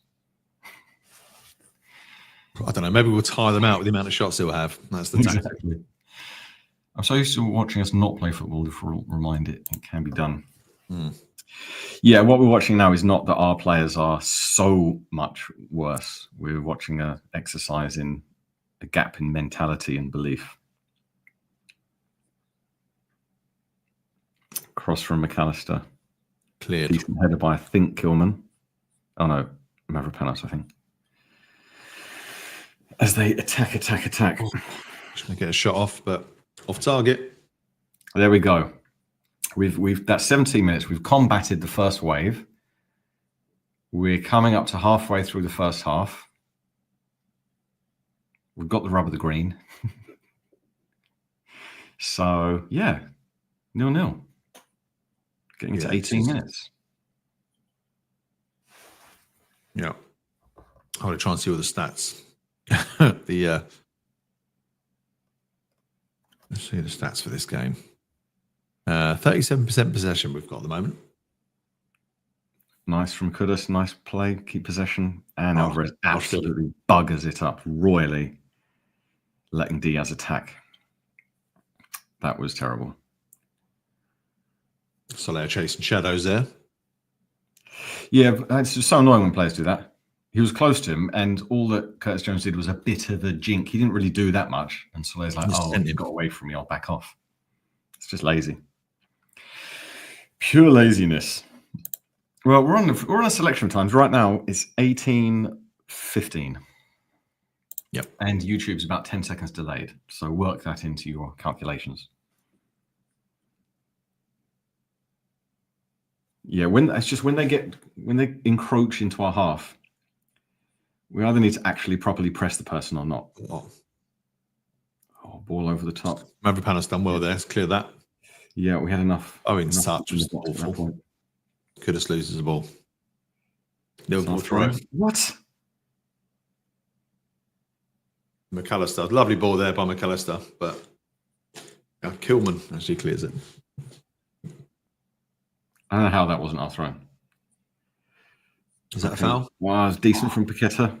Referee absolutely not interested in a foul. Just points at the ball. Anthony Taylor is A terrible referee, just stating the obvious there. Very desperate to be at the heart of the action. Salah miscontrols it. We'll take that. There we go. We've got them rattled. There's Paqueta up the wing. No one in the box. He's in, but there's no one really there. Oh, Bowen just couldn't get it. And Liverpool clear. And this is what Liverpool want. Oh, fortunately, yeah. Fortunately, they stuffed it up because that is what they want from the generational talent that the commentators call him, Alexander-Arnold, who's very good at passing the ball, but not quite a generational talent, whatever the hell that means. A bit of West Ham play around the box. Goes to nothing. If we could get the ball into the box, that would be swell. Cleared away. It's Salah and Gilman in a race, but yeah, Salah's give up on that. So Banerjee says, I so want Alvarez to leave in January. Yeah, he's a nothing player, isn't he? Doesn't really have anything. He has okay moments and weak moments as his best. Then obviously at his worst, he gets sent off. Steve said, can we all celebrate West Ham and made it 20 minutes without conceding? Yeah, I think we it's can. an achievement. I think that is a tick off the checklist of today. Mm-hmm. See, now we've got, again, same thing. We've got 3 players the wrong side of the ball, which means Liverpool obviously can attack with freedom and space. Fortunately, it was a bad cross, but... Was it a cross or a shot? It was from the generational talent. I think that was a cross. So it seems odd that he is generational, that he didn't cross that perfectly. But there we go. I think he's off from Liverpool, isn't he? So you guys said Alvarez is Finnish. He's gone full corner. It just reminds me of that Scottish caller talking about goalkeepers. If you haven't heard that or seen it, just type in Finnish for Scotland goalkeeper. Alvarez wants out. That's why. Is he giving murmurings that he wants out? Who wants in? See, that's why I love Bowen, because he's the only one who 100% wants in. Yeah. Did we win? Oh, we won a free kick in our own half. There we go. Things are getting better. Game is still way too spaced out. I don't know why our players have this absolute full sense of security. We've got possession, so we're so spaced out. Yeah, we're not parking the bus. I'd say that. Yeah. I mean, our defense is about our defense is just about the edge of the final third. And our they can count here 3v3 Liverpool. Way too in their half. Diaz cuts inside, shoots. Another save. Good save from Areola. He's going to be a very, very busy. Definitely going to be the busiest man. It is. I mean, I'm going to keep saying it until the inevitable happens and one of their counter scores, because we're so spaced out. I don't know why we do. Why are we so spaced out? We just lose possession once, and then we have no midfield at that point of losing possession. Ew.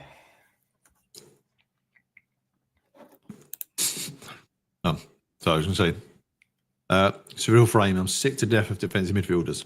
Yeah, same. Yeah, I mean,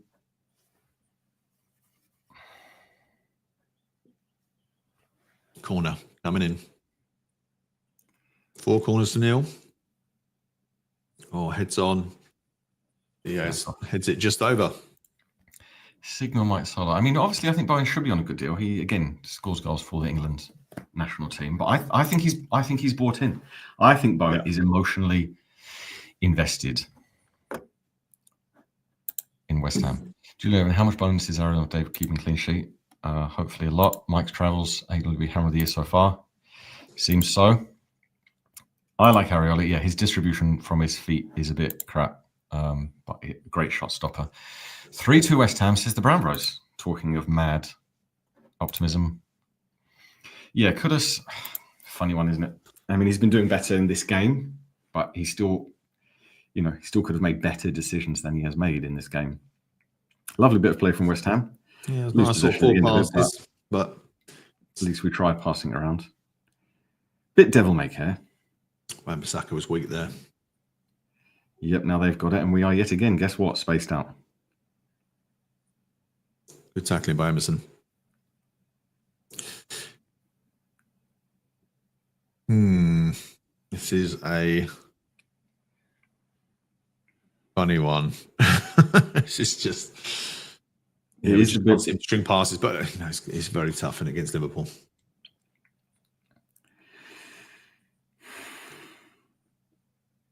Coming back to the earlier comment, as Wan-Bissaka for Hammer of the Year, would you agree with that, Nick? Anyone else up for it? Yeah, pretty much. It pretty much has to be him, as well that it's his first season and that kind of impact and noticeability, which I'm not even sure is a word. That counts for something as well, to just immediately come in and just put in good performances. Obviously, long season yet. I think Bowen's the other one. As Liverpool attack with freedom, and we kind of panic, and it goes out. No, almost for throwing. Yeah, Liverpool throwing. 25 minutes. You said their wingers are having a field day here. Yeah, I don't think we've got 5 at the back. I don't think we have gone 5 at the back, though that was what was put out. Doesn't look like it anyway, because their wingers have got so much time. Yeah, it's like 4 at the back, and Wan-Bissaka's a wing back, but Kudus on the right side is not a wing back. So it's quite hard to name this formation. And dribbles out. Liverpool attack breaks down. West Ham goal kick. West Ham win or 7-0 rubbing and lose. I mean, the win would be worth it. The win would be worth it. Living in the southeast of England, knowing Liverpool fans who are in the southeast of England. Absolute nonsense.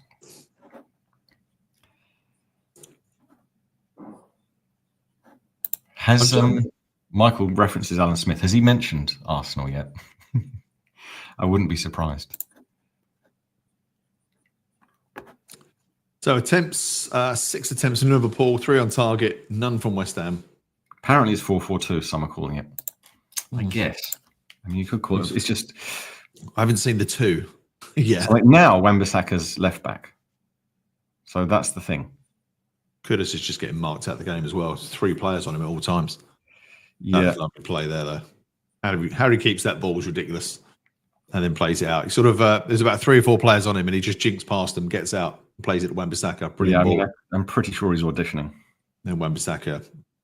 See, that moment, that moment there, that would have been time for the semicircle run. Corner. That is the tactical around run. That was the moment for the tactical around run when the ball is quite far away from the goal line. Touchline, whatever you want to call it. And instead of jostling with the defender for it, you quickly run in a very strange semicircle all the way around to confuse the defender, and then just touch the ball before it goes out of play, run and make a cross, and then score. That is called the tactical run around, I'm calling it. West Ham get a corner that was no way a corner, but if we can benefit from this, it'll be amazing. We don't. Not bad in, has to punch away. Bowen's still got the ball on the right. No real way of getting it. Does well turn. Cross comes in, but blocked. Gets it. Not a bad cross for to go higher. Come on, let's get a ball in. This cross comes in. Foul for some reason, runs in front of it, hits him on the arse and goes out. Classic Soufal. Why the hell was he running there anyway? He runs in an offside position. Pointless. 28 minutes. Yet to have a shot on target for us, which is good because that means our first shot on target might go in. Now we are way too spaced out. We are pressing them. We have 2 up top kind of pressing them. So that's not going to work. So we should stop doing that. Sigma Mike says, any chance of adding subs to the ticker in future? I will let Gio know. But I can tell you the subs. Yeah, Creswell, Somerville, Fulkrug. Oh, good tackle. Good tackle from Emerson there. Ings, Fotheringham, Tadibo, Irving, and Scholes. Oh, and Gilherme. Oh, so open. Come on. Salah gives and goes. Cross comes in. Bad clears. Generational talent.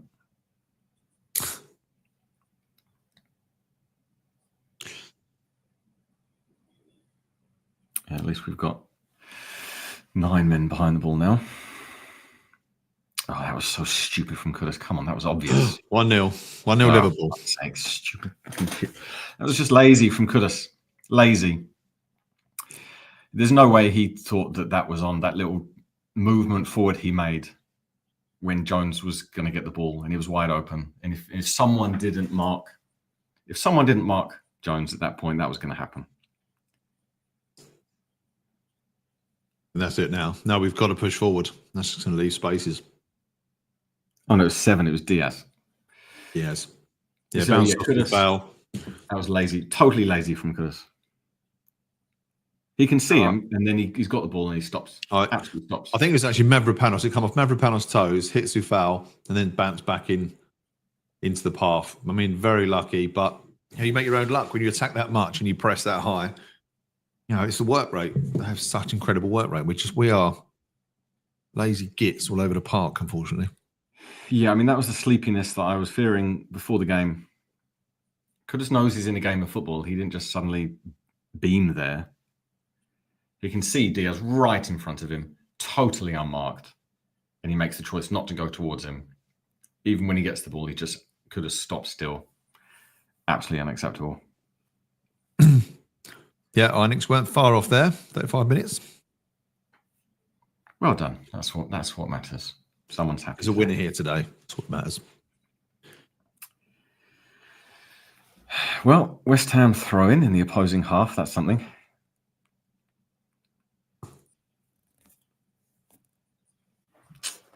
I mean, to be even 1-0 down in 30 minutes isn't bad. Absolute. Owen's got the ball, shoots. Oh, it's blocked, and it will go out for a court. What? Is it offside? Offside couldn't have been a foul. I think it was, the ref, there was a slight clash of legs. Yeah, so that's just obviously the ref gave it to Liverpool because how dare Bowen touch legs with Van Dijk? No. I don't know. We've got the ball. Shot. Bowen gets the ball. Bowen's maybe he just towed it away. Okay, fair enough.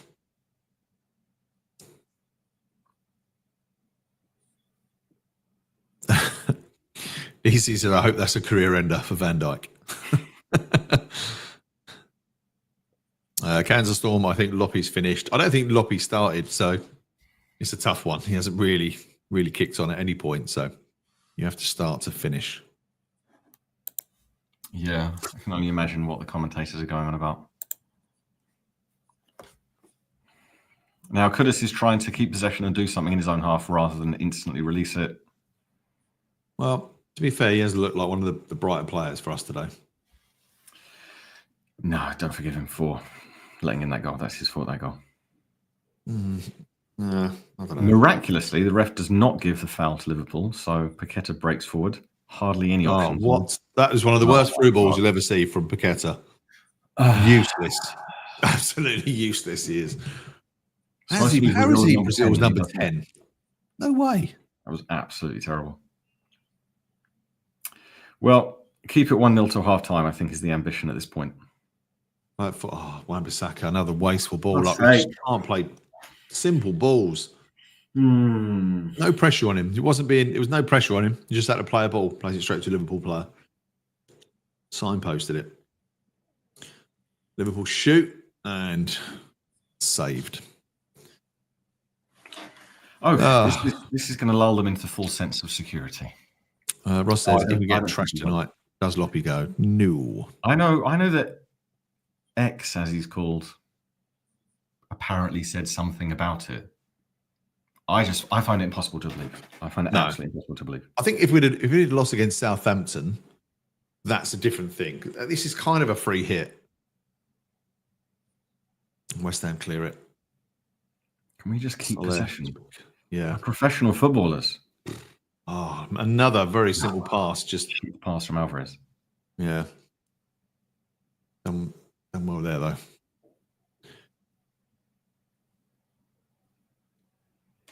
Neil makes a good point here. Why don't players just charge forward themselves? There's no pass on. Yeah, you're bang on there, mate. Wan-Bissaka had absolutely no reason to try and play that pass. Just push forward.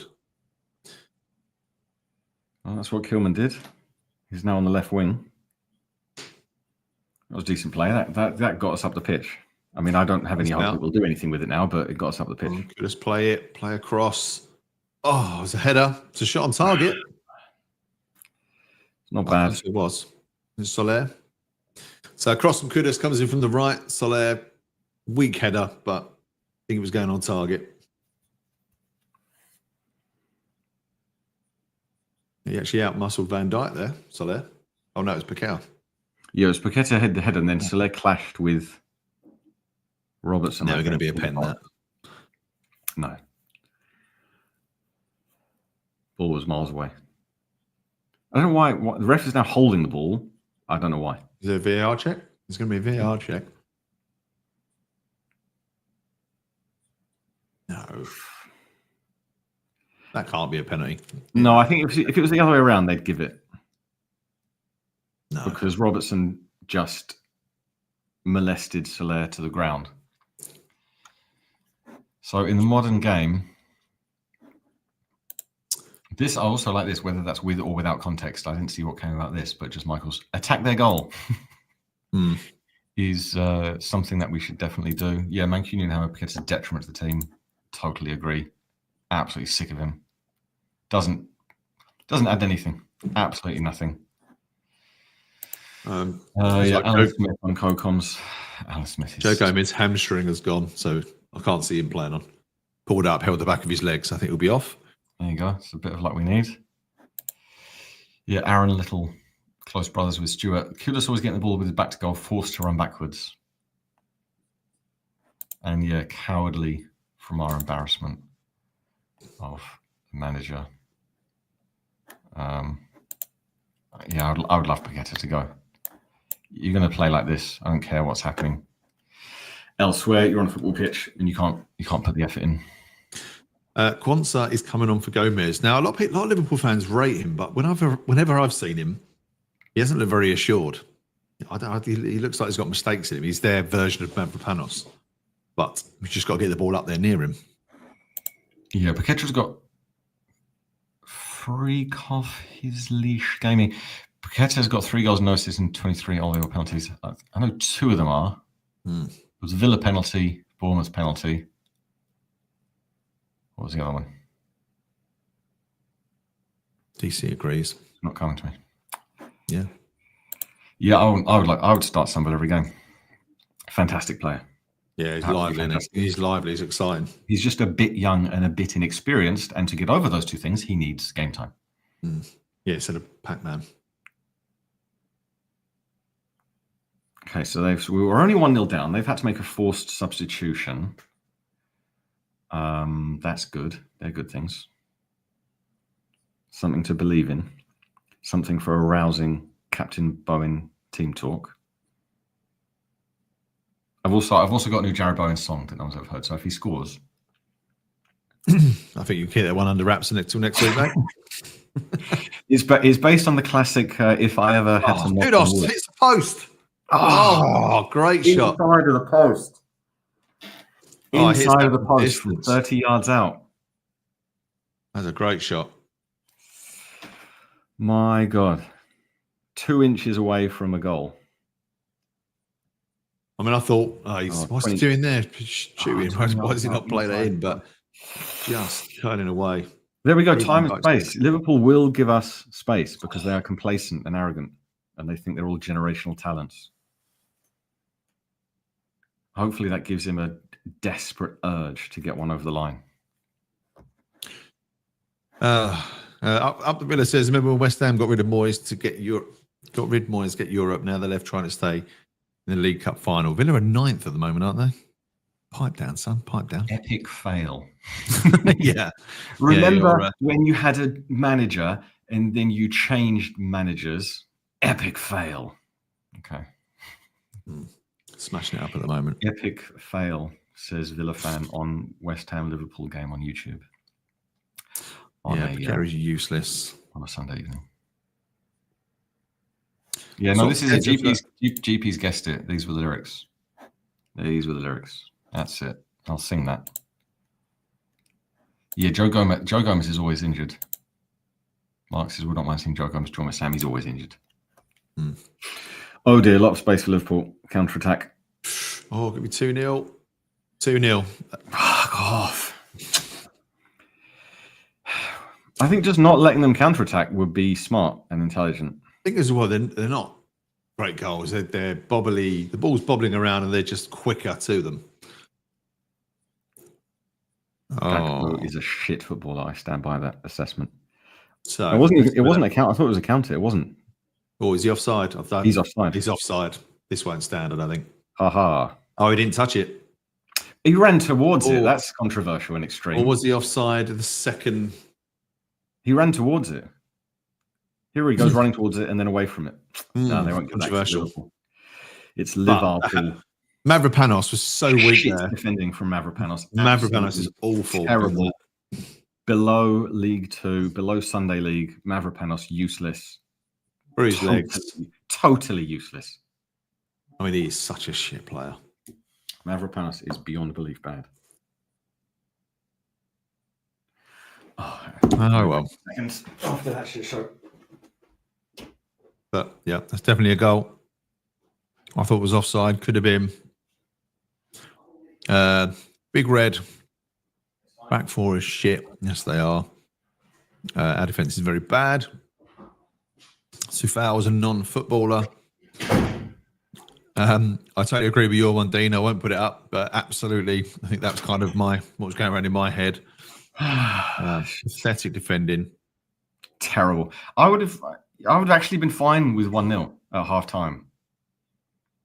Yeah. There's Mavropanos. As I said before this game and the last game and the game before that, Mavropanos gives the opposition a goal before starting, and that was it. He may do it again. I don't know what that defending even was. I don't know what in the realm of human bodily movement that was, let alone football and defending. Salah is in front of you, and what you do is stand flat-footed, very statuesque. He is clueless. Fortune said, can't move his body.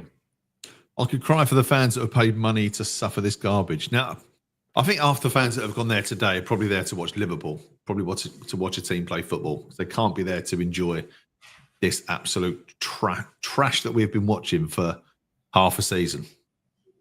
There's no signs of it getting better. Like again, we're always going to lose this one. We know that. I think my 5-0 prediction is heading to be true. But I just can't see any signs of improvement. You know, when is it coming? Salah's got the ball again. Cross comes in. Why is he unmarked by Wan-Bissaka at that point? Oh, just nutmegs Kudus. Lays it out. Wan-Bissaka clears, but Liverpool just get the second ball all the time.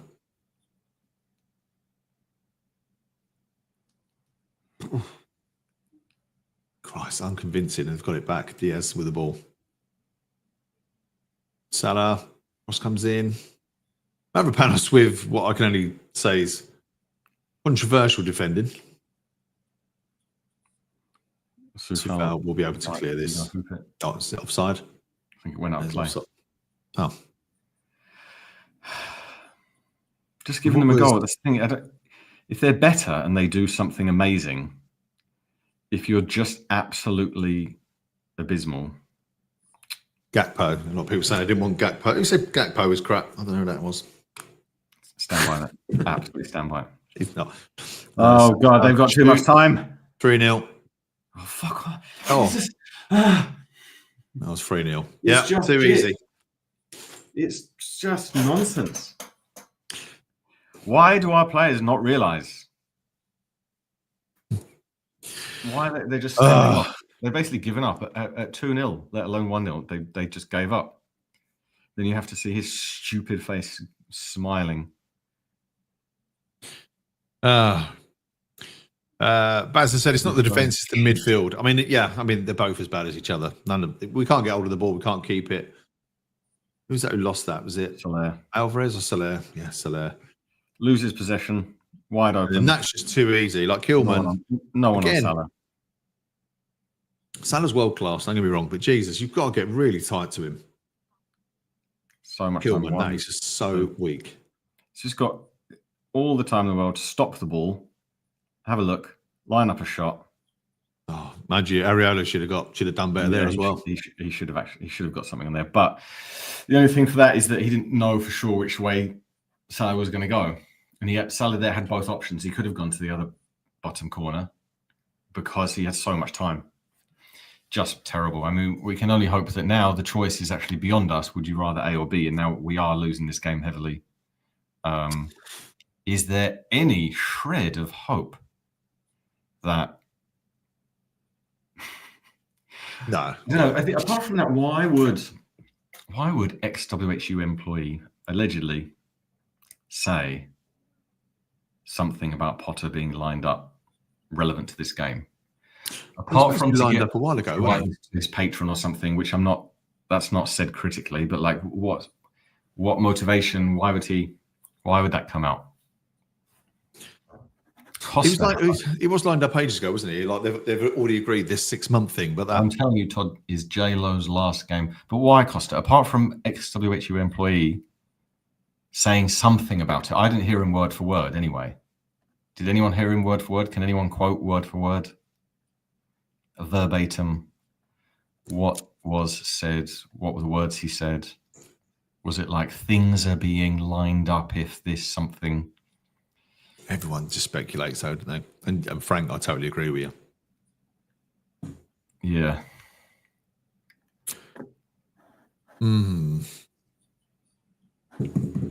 Mighty Badger, which is a funny name. I don't know if it exists. There used to be this website, badger.com, and it just had a very funny animation and a very funny song about badgers and mushrooms and a snake.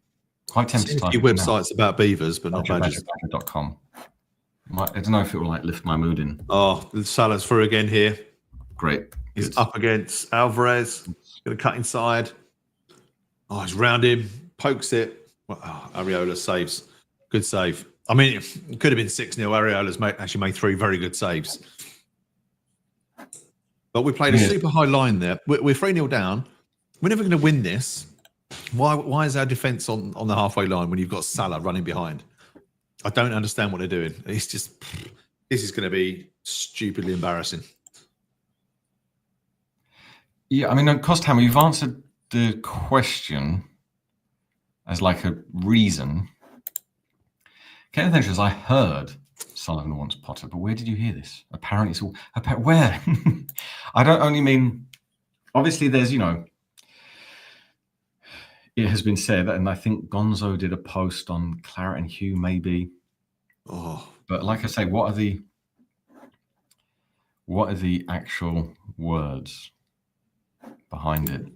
Napoleon Reed, why is that Dino Todibo? Yeah, this is just one of Lopetegui's things in the big list of Lopetegui not being a football manager. In. Oh, Jesus! Mavropanos, Kilman just swings like the time and ballet. misses it. Wan-Bissaka does a ballet jump over the ball. Both got each other's way, I think. Yeah, Lopetegui. Yeah, he doesn't know so many things, but he just keeps playing Mavropanos. Oh God, what do you need to see from Mavropanos? How many more mistakes and offside traps not played off the top of my head? Fulham game offside trap, Leicester game offside trap, Bournemouth game free kick given away. That's 3 off the top of my head. There's more than that. Chelsea game obviously was terrible for. Just mistake after mistake this season. Yeah, Ross knows. Badger.com. If you're bored, just go to badger.com and you'll just half time. A random score. West Country Hammer says, "Spoinless, gutless, clueless." Don't worry, we've got City next. Yeah, just as they've remembered how to play football. Walkie says, "It's time for a change. If we don't point, yeah, it is. It is absolutely. Fortunes wants the stadium to empty. Brilliant folks, why are they booing as if it's a surprise? I mean, still boo because they gave them time and space. That's the thing. 3 goals. All of their goals were not due to brilliance. They were just time and space on the ball. Going backwards, 3rd goal, Soler loses possession when surrounded by 3 instead of passing it on. Salah's standing there. So they, look, Mohamed Salah, the Premier League and Liverpool top scorer, seems to be there by himself. Let's pass to him. Free shot and goal. Second, Mavropanos' statuesque moment of Greek statue, I guess, would be the obvious headline. He's just standing there. You know, you can get past him just by slightly moving your body and the football. Mavropanos won't have any idea. First goal, I've tried it. I put it past me. I've wiped it from my mind already. How do we let the first goal in? What happened there? It was the come off Soufal's knee, didn't it? It was like cleared by Mavropanos. That started with Kudus watching Diaz right in front of him, 2 yards away from him. It just reminded me of Paqueta and the Brentford away goal. Paqueta and Tottenham away second goal. It just reminded me of those. But now Kudus did it, who actually obviously had been having an okay game, hit the inside of the post, and then total moment of just sleepiness, which he had 2 goes at. He had one go at marking the player, 1 yard in front of him. It was 2, but I've narrowed it down to 1 now. He had a moment to go, hang on a minute, opponent in front of me, Diaz, danger, goal side of him. No, didn't do that. Second moment was Diaz got the ball. He could have stopped absolutely dead still. Just watch the opponent just run because he's not going to bother defending. So a mix of laziness, stupidity, Dinos Mavropanos style defending, who is now on about, let's just call it 5 goals directly given to the opposition this season alone, let alone last season. And then just a mix of old granny Soufal, who's not up for the Premier League.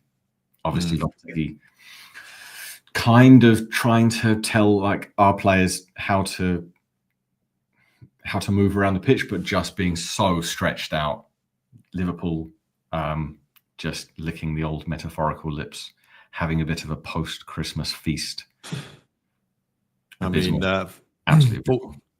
Fortunes has said here, I want him humiliated now. Like, let's send Loppy out with an absolute smashing.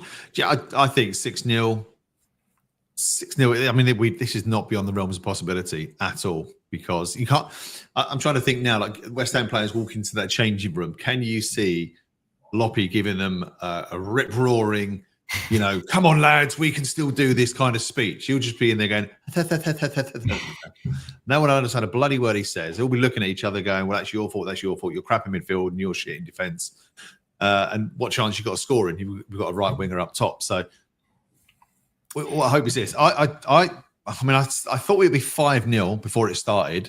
I'd probably now go with your prediction, Fortunes. And I think if it's 6-0, it wouldn't surprise me. So we are crap. We're so crap at the moment. I mean, we knew it'd be bad. We knew it'd be bad, didn't we? Yeah, I mean, even if we get the, 3-0 at halftime is quite humiliating anyway, to letting goals like that. Even if that carries on, no idea what will happen. No, the cause to sack, obviously. Yeah, I mean, that's the only positive thing I say. They'll probably take the foot off the pedal. Oh, I don't think they're a team that does that. I don't think they're a team that takes the foot off the pedal. Italy bracket. We are guff. Come on, lads. Remember Lanzini. Bumbling, blinky halftime talk coming up. Wan-Bissaka liability. Yeah, Wan-Bissaka's having one of his worst games so far.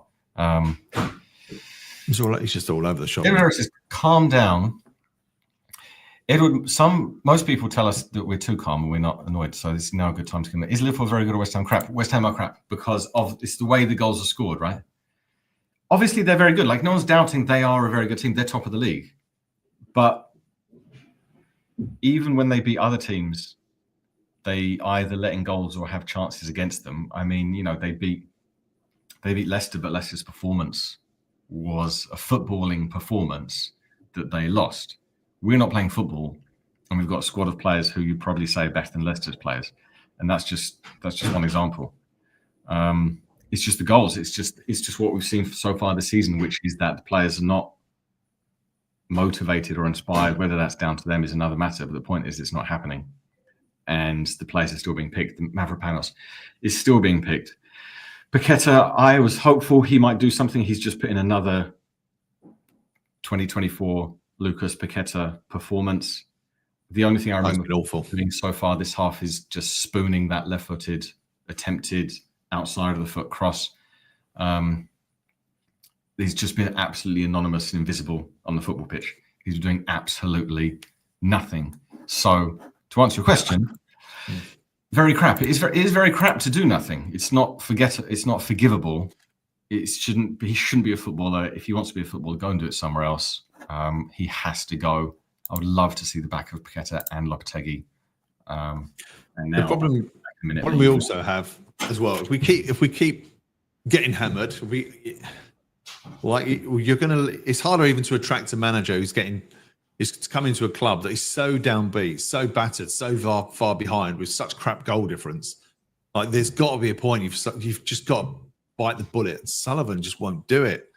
Like, this is ridiculous. And even at Potter's out of work, he's probably thinking, I might hold on for something else, because this is I'm walking into an absolute shit show. So for me, oh man, we're not making it easy for any manager to do it. But as Bazza says, like, the passing has been awful. Again, we said this after the Southampton game. You can't always blame the manager. Loppy's crap. We don't want Loppy there. He should go. But just basic passing from some of our players is just not there. It's just not there. Yeah, I mean, this could have been sensational. He's been okay keeping the ball and dribbling out of trouble on the halfway line, but he didn't mark Diaz. It's not forgivable. I mean, try and race through these. People are venting. We got rid of Moyes for this. It's still good to get rid of Moyes. Just crap replacement. Going to be like the Arsenal game. Seems so.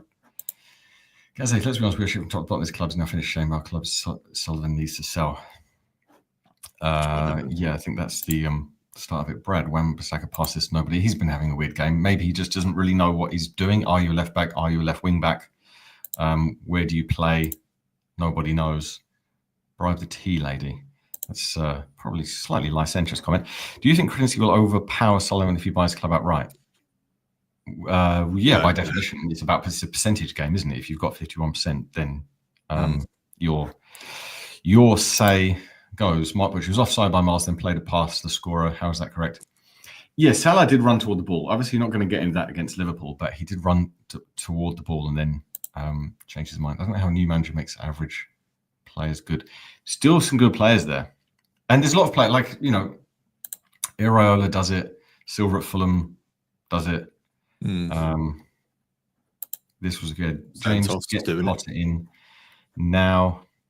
I mean, I'd love to be wrong, and that the in the know. Yeah, nobody would be disappointed if he went tonight. Nobody. No, I think even he'd be probably quite really 2 seasons of this humiliating shit. I don't think the manager turns below in. Flo makes a good point, because he does say, we can all relax now. It's the hope that kills you. It's going into the game thinking we may get something. Now we know that's beyond all reach. Crack open a tinny, sit back, eat the last of your Christmas cheese, and just watch Liverpool batter us. I think that's what we can do. Yeah. Robert, West Ham football has been crap all this season. Yeah. Sure got Amarim. Oh, I'm not sure. I'm not even sure about that anymore. And yeah, our tactics allow them to be good. Yeah, the tactics are just muddled. It's not quite defensive. It's not quite pressing. It's not a low block, that's for sure. But it's also not a high line. And everything's just too spaced out. Players are not motivated. Kudus is basically given up at this point. He'll probably think that hitting the inside of the post might be enough for his highlight reel to go to another club at some point. Paqueta needs to go. Soler's just a cloud of nothing.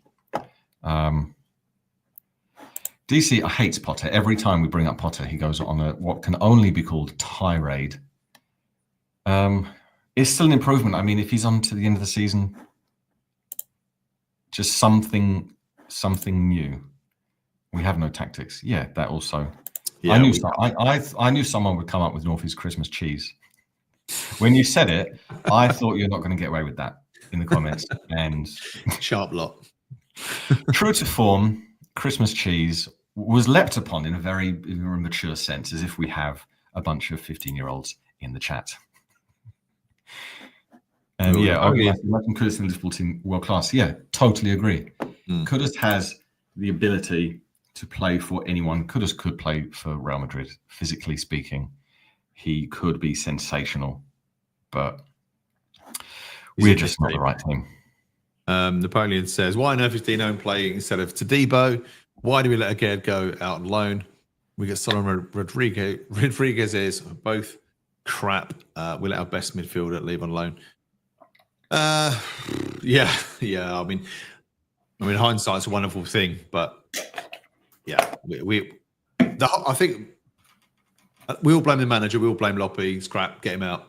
When we look at our scouting department, we look at our scouting, the players have been bringing in awful. The coaching, like, what's the tactics? Coaches seem to be off the ball. I don't know what's right at the club. If you could actually say, if you could anyone put their hand up and say, well, at least this is going right at West Ham. I don't see what is going right at West Ham. Nothing. Like ticket prices. Like every decision they make is just crap from start to finish.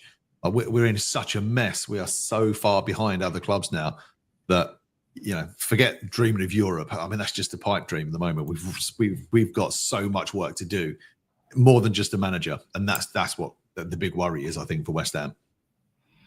Yeah, Damien says he has to go. Agree. Soler's he's absolute nothingness. And then also, bring on the kids. Our starting 11 is lethargic. And then Dirk says probably not Lopetegui. I mean, it's both of them now. And then Gazama agrees. Play the kids, because again, this I've been saying it, and it isn't that knee-jerk response of looking for magic, because if we played them and then the results had gone the same and we were 14th in the league, then you'd forgive them.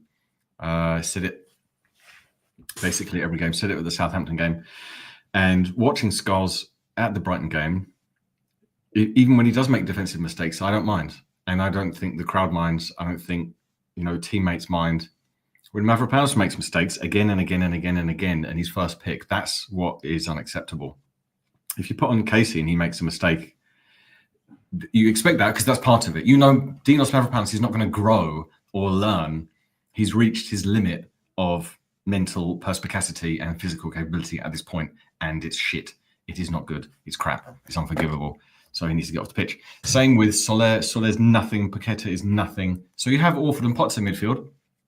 Fine, they make mistakes, but guarantee that at least they put themselves about. Jay, you probably will put Rodriguez on. So who knows? Who knows? We'll probably see Cresswell. We'll see Cresswell before the end of the game. We won't see Guilherme. We won't see Irving. Those players are there just to train. Lewis is knowing I like Potter will rule himself out. Probably. Yeah. Money talks. This is it, but this is not quite it. It's not it. Yes, they're better than us, but it's the way the goals go in. If you were watching Liverpool play the best football that you've seen, if they were Barcelonaing it around us, and if, again, let's say you had Orford and Potts on the pitch, and if they were putting themselves about but still chasing shadows, and Liverpool were just doing these fantastic moving triangles through us that led to stunning goals that are going to be on Goal of the Month competition, fair enough. But that's not the case. It was a mix of laziness, crapness, and laziness. Let's face it, the only time West Ham on the ball. The only time we're on match of the day, early game, is when we're getting spanked because there's goals in it. Like when we're winning it, we're still near the end because they're lucky, scrappy, crappy wins. We've got to change some things here. Yeah, they're just unmarked. Like let's say if Scholes was on Salah and Salah does like an amazing, like a rollover, a step over, dribbles it past him, like that goal I think he scored against Man City a few years ago, smashes it in from an impossible angle. Okay, well that it happens. Cracks one in from top corner 30 yards. But when we lose possession, like Soler did, and then no one's on him, then that's unacceptable. And also, again, context is we've been crap all season. We're not sitting 7th in the league and just had a run of good results. We've had a run of scraping against crap teams, and then we turn up and then we see this. So that is why such venting is happening. It's very logical and reasonable and rational. And I see Todibo now. So this is it. This is another thing. It always takes Lopetegui the loss to go, oh, you know what, Todibo. I don't know why it's mental, but even, Mr. Doofus makes a good point here as well. And Fulkrug. So now we see Todibo, now we see Fulkrug. So I don't know who's off here. If it's Mavropanos off.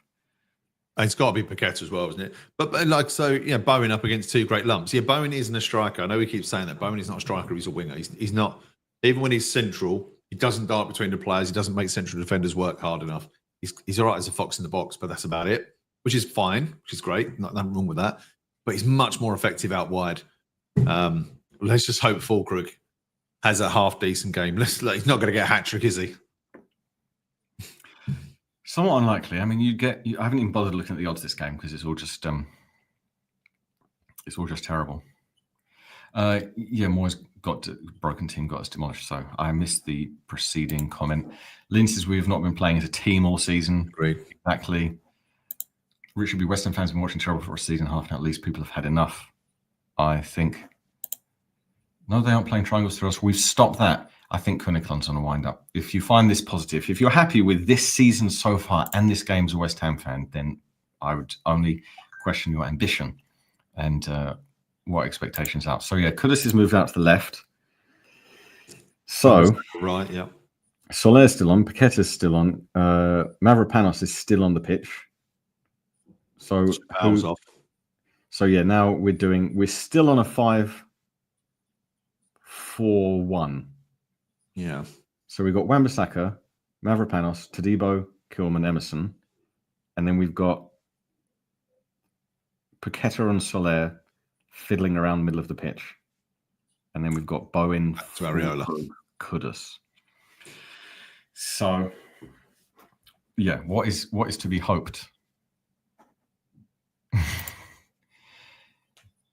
And we've got Van to make one for Cloud he could use to shut up the shop even more. Yeah, I mean, we're playing for the 3-0 all for the rest of the second half. Fulkrug is Ings with an accent. Fulkrug is Ings, but he eats. Ings has got pace at least.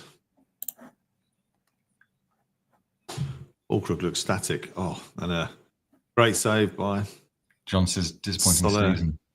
Great save by Areola again. Tommy Scanlon Loppy hasn't forged a team.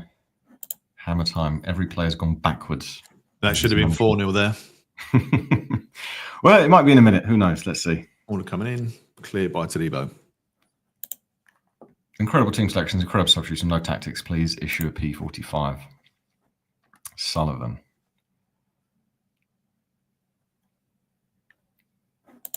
Dylan says, well, it's been 12 months. I'm not quite sure then. We were very good in the first half of the season. Do you mean last season? Last season, yeah. Well, I mean, let's not get into whether we should have got rid of Moyes. Dean said, well, that should have been all over there, like it isn't already. So I love the optimism, Dean. But that would have been. Yeah, Danny Smith, we can't defend crap teams get too many chances. Wan-Bissaka breaking forward, plays it to Kudus, who absolutely spoons it over the bar. Yeah, our so-called unbeaten run was against what? Wolves, Brighton, Southampton, and Bournemouth. That was actually a good through ball there by Soler to Wan-Bissaka. Plays it back and Kudus just took him his left foot. Slightly strange one. Graham Bean likes Big Ange. I mean, he's better. He's a football manager. That's the thing. Whether he's right or wrong, he's a football manager. Lopetegui's not a football manager. Lewis says Wan-Bissaka up front. I mean, no one knows where he's playing at the moment. Mm-hmm. Ogum wants Loppy out in the stadium. I mean, it would be fair, but also cruel because it's Sullivan's fault. Because it's about ambition and also setting up a structure in which it's clear how players are coming through the door. Jenna is a player we've not really spoken about yet, but who's been awful. Is Emerson. Emerson's done nothing in this game whatsoever. I don't know what he's doing. Like he hasn't been in the game. He hasn't. Yeah, what is he doing? No passion. Paqueta and Soler, just average humans that exist on planet Earth and happen to be in a West Ham shirt on the football pitch, but giving nothing. It's Liverpool counter again. Salah, no wide. Wide. Dylan likes the idea of Will Still, which I quite like. It sounds like you like the idea of. Do you like the concept of Will Still? It's too much for him to have. Yeah, I mean, Will Still is the young one who apparently supports West Ham and did get the longest running unbeaten record in League One in France. And appears to be a football manager. Another Nick asks, what is Pac-Man's current value now? I mean, until February, it's nothing, is it? And I'm also past caring, and we'll never care about the rules of, does he get banned here? Is that a FIFA ban? Does that mean the Brazilian FA care about something? Until the actual decision is released, rather than the ifs, buts, and maybes, he's obviously with us. He's going to play with us. Oh, West Ham were lucky there. I don't think that was a foul on Bowen, but Anthony Taylor's given us the benefit of the doubt. I'll have to look back on it and see if it was a foul. I mean, Bowen's in some pain, so obviously the question is if there was a slight touch of the ball first. Let's have a look. Did he? Looks like he did touch the ball first, but technically that could still be a foul. Oh no, he got the player first. Touched the player before the ball. Quite just shot. Gone down like a shot, but yeah, fair enough. Dean says that Pac-Man's not even worth a curly whirly in a Dairy Lee triangle. What about right? Yet again, reminding me of the Harry Hill sketch. Big Lebowski saying Bowen is having a stinker. I mean, what else is he going to do? He's going to get the ball, dribble it past two, and smash it bottom corner. Yeah, he's so out. Oh, West Ham attack. We're in their box.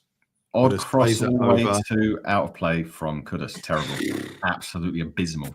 Yeah, I don't know what it's a that strange was. position to cross the ball. Yeah. When you're in their box at the corner of the box, how are you going to cross it? Take him off, put Somerville on.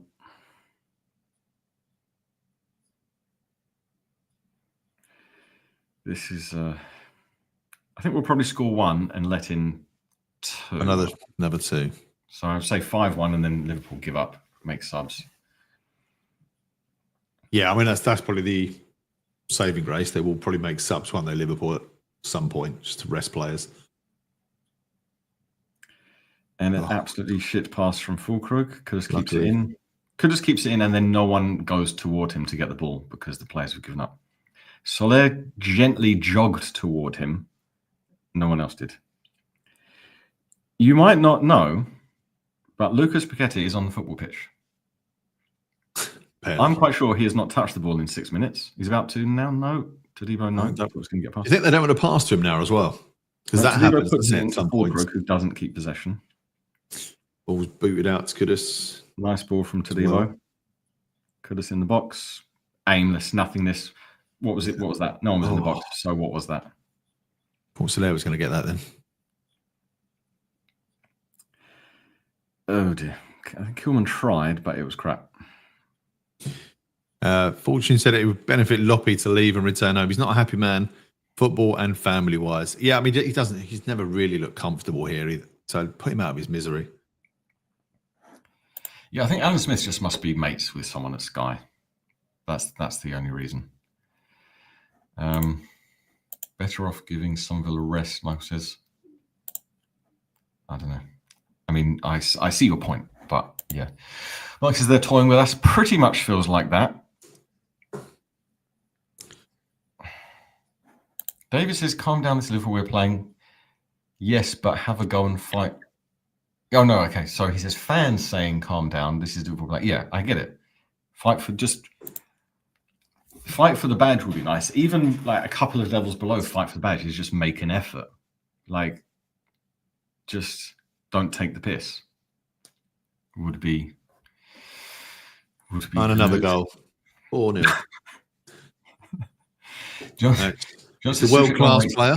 People are fine with Soucek. He's just, John says, lucky we went defensive.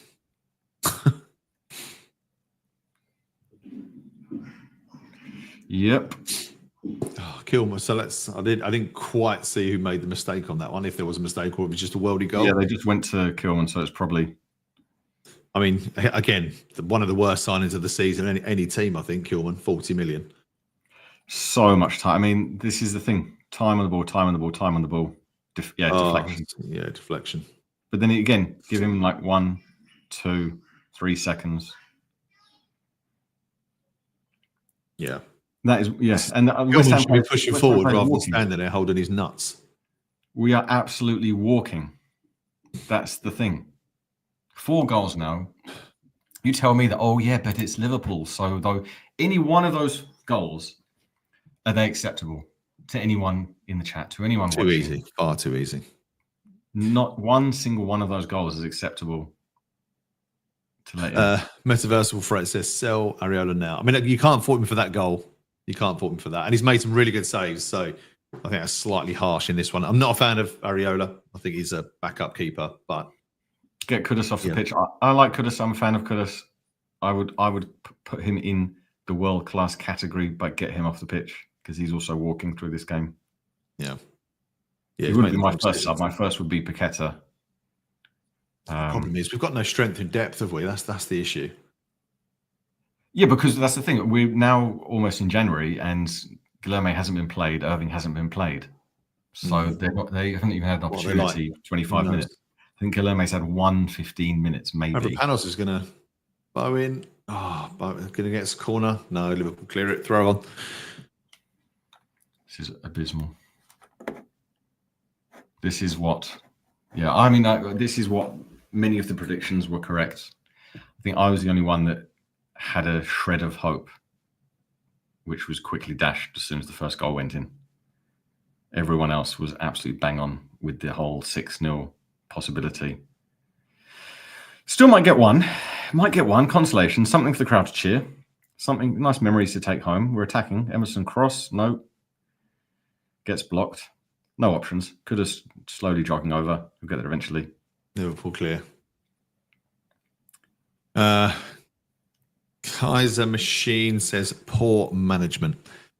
Yes, but sometimes you've got to just say when you're outclassed. But I don't think they're playing for this manager. I don't think they're playing. You've got to take some pride as a professional footballer. At least give it a go and put the effort in. But we don't press. We don't unsettle teams at all. Now they're bringing Jota on. Who are they taking off? Oh, Jota's guaranteed a goal. Yeah, he's. It's not like sometimes in the past when we beat Man City. When we were beat by Man City, it didn't bother me at all. We could be beat. We turn up, we play Man City, we lose 3-1. We go to Man City. Even you go to Man City, you lose 4-0 when they were at their best. It was literally just like fair enough. Every player they have is £100 million. When it worked for them, it was perfect. We're not being beat by just football. We're just being beat by effort. So Gravenberch coming off. I think they've taken off 2 defensive midfielders and gone attacking. Gakpo's come off actually as well. So Gakpo for Jota. And Gravenberch for, I don't know, who's the other player? Endo. Aish. Callum said, yeah, he'd take 5-0 now. Yeah, Jay, the poor manager, didn't set us up all. He knows Kudus is useless on the left and puts him there. Todibo came on, was quality, but keeps him on the bench. Same with Somerville. Exactly. And it's not a mystery, is it? It's not a mystery. Same again. Yeah, Bowen's injured. That's why Somerville's gonna come on. Leo Bricks captain, fly to Fenerbahce and buy Jose's contract now. That would be. I would take that. Yeah, that would be brilliant. Yeah, you just won't take the crap. Camera's showing someone in the box. That's Ludo. Yeah. So you said they were all going to play Ludo. Yeah. So that didn't happen. Didn't recognise him. Yeah, not great for him to. Lynn says, "Put Lopi out his misery." Yeah, it's. There's no point keeping him for anybody. It benefits no one, him or us. Neil is now seriously worried. Yeah, pretty much like that after September. So, Liverpool pushing forward again. Got it out wide. They're just playing it around the edge of the box at the moment.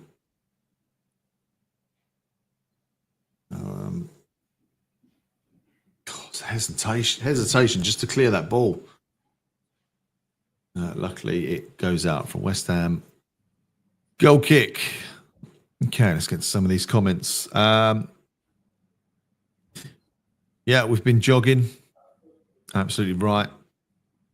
Not a player within 10 yards of Trent. Correct. Yeah. I mean, it's basic stuff, isn't it? That's an effort thing.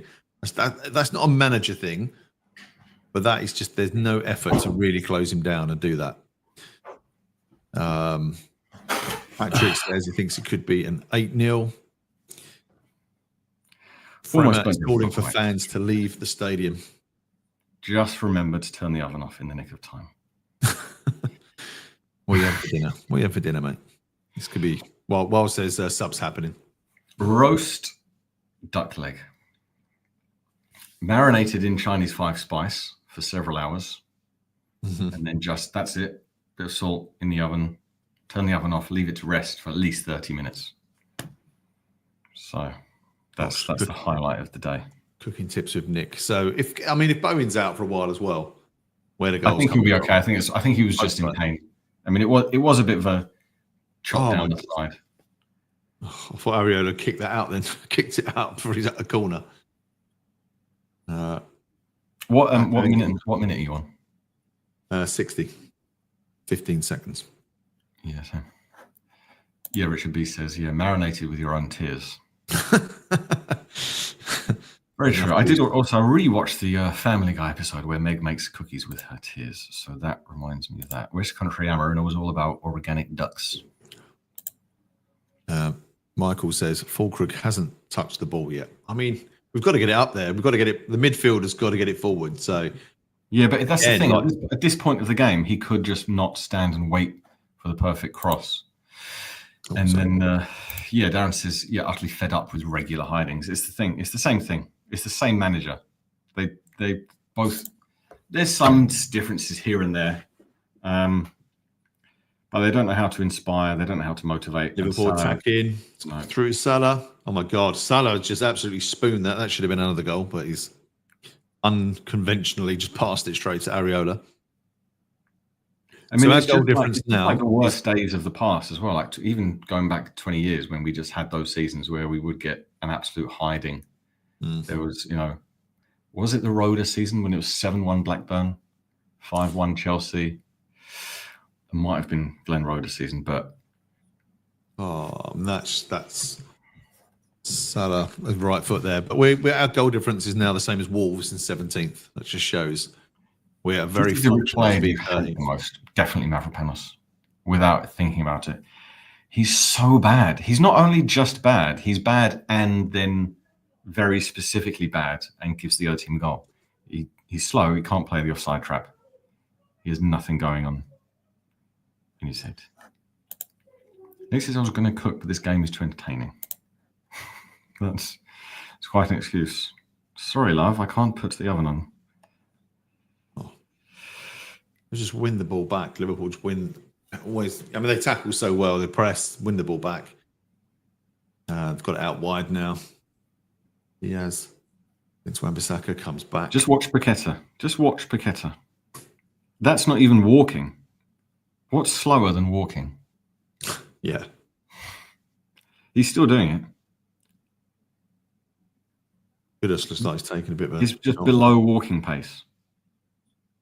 I think that's the only entertainment I'm going to get in the next 30 minutes is does Paqueta break into a walk, much less a jog? Ryan Loreski supporting from USA. My loyalty to Grandpa's team has only been met with cruelty. Yeah, bad choice. So West Ham total shots. Here we go. Our players don't give a duck. Not bad punning there from Paul. Paul Houston, bit of another American link there. Jones says midfield. What midfield? Yes.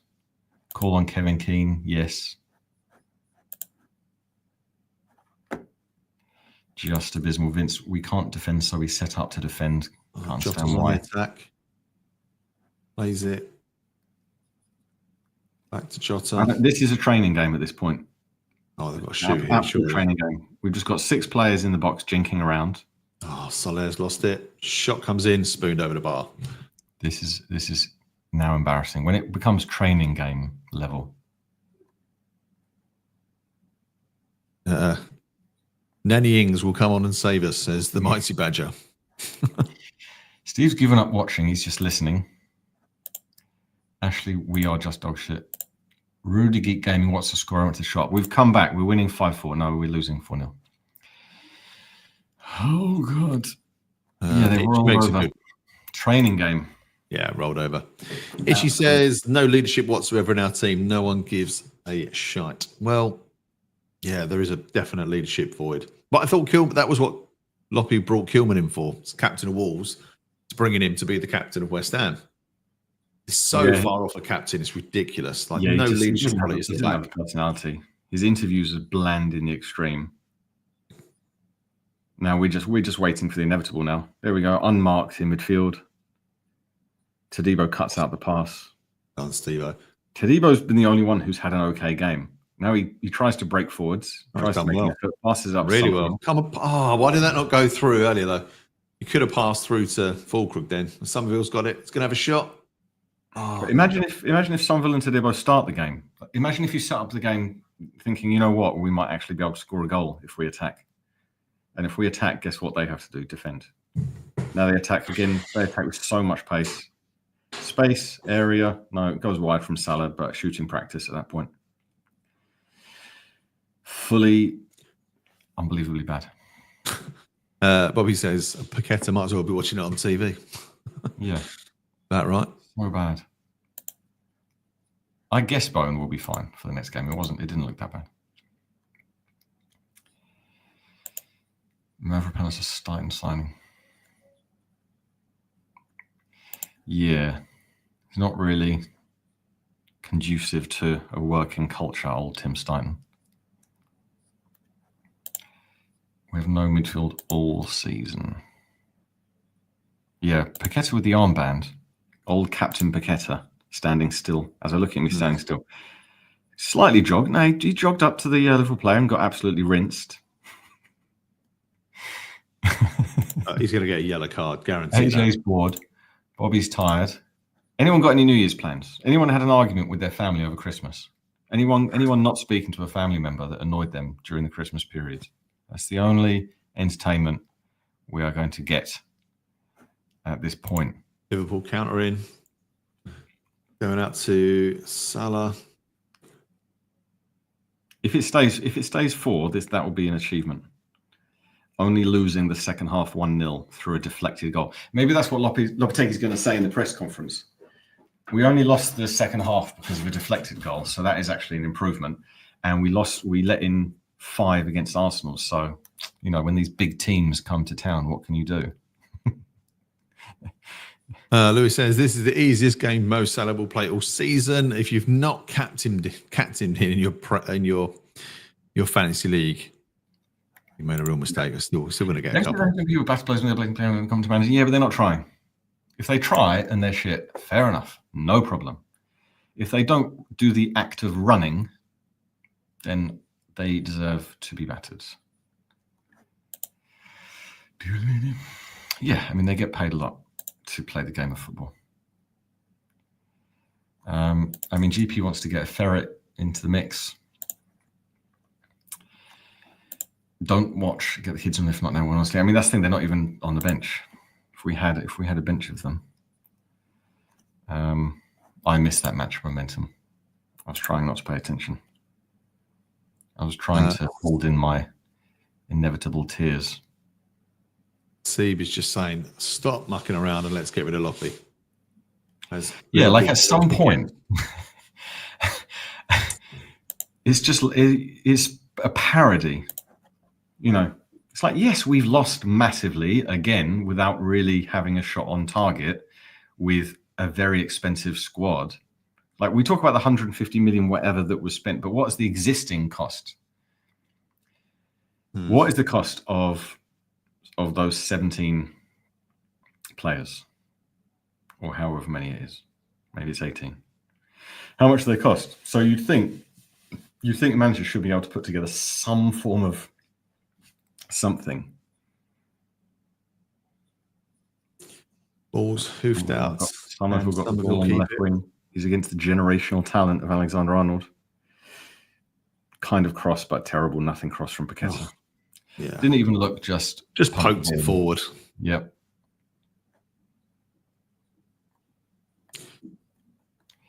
Yeah. Sigma Mike says get Paqueta a chair. GP has said, where was that? He thinks that Gio and Gonzo have stitched us up with this gig. Yet this season has been a crap one to come in, to be honest. Itchy bracket, slightly strange name, no leadership, whatever. in our team. Who did Somerville come on for? We came on for Bowen because he's injured. So Liverpool just playing it around the back at the moment. Great. This is embarrassing.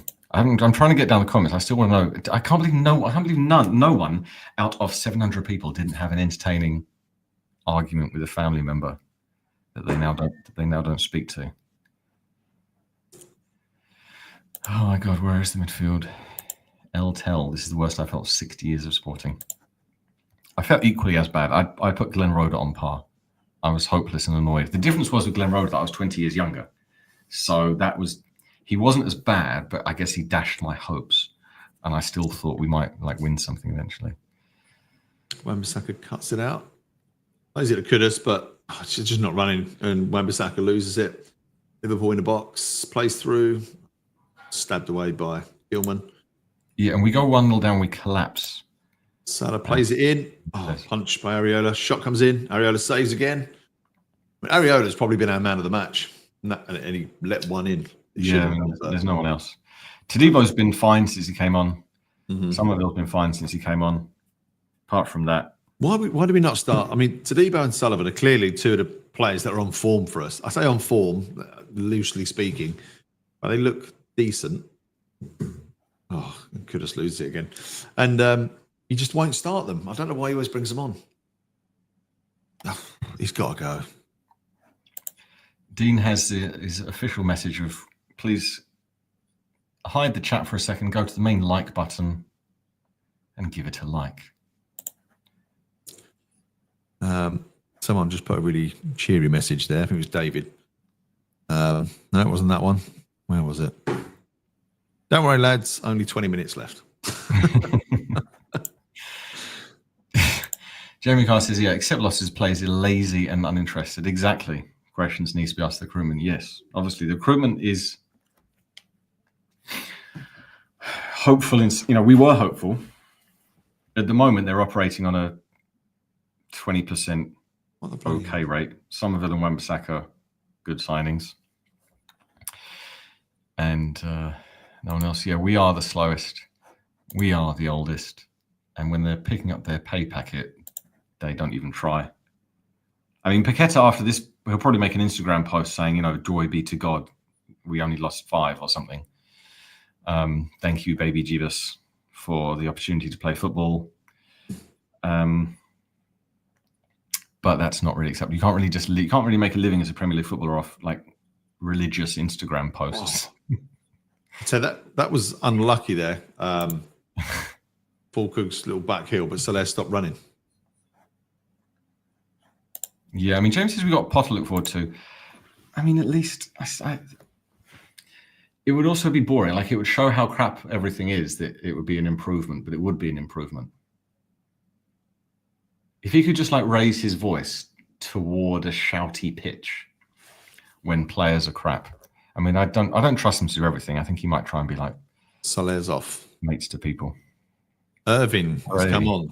Yes, that is. Wait till you're 4-0 down at the end of December, and then you give Andy Irving a chance. That's what is the thought process behind that?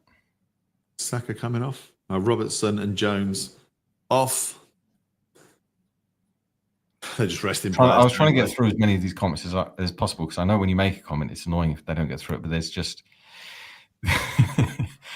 the sheer quantity of just hate and dismissal and wanting any other manager. Yeah, Scarles, Guilherme, Orford. Emerson in the box, put a cross in. Oh, such a weak cross. It was so slow there. Just it's not.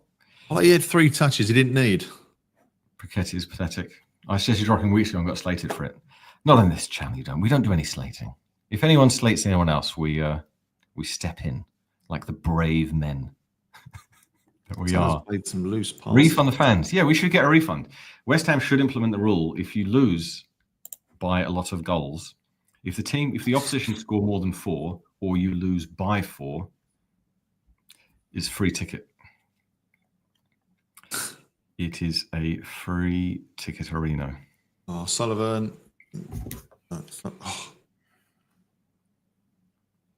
Sullivan has got to step in. He's got to step in. Just say this is shocking. Keta plays ball. Emerson can't control it. Header, crossbar header from Kudus. There we go. That's hit the woodwork twice. Something to cling on to. We hit the crossbar at 4-0 down in the 74th minute.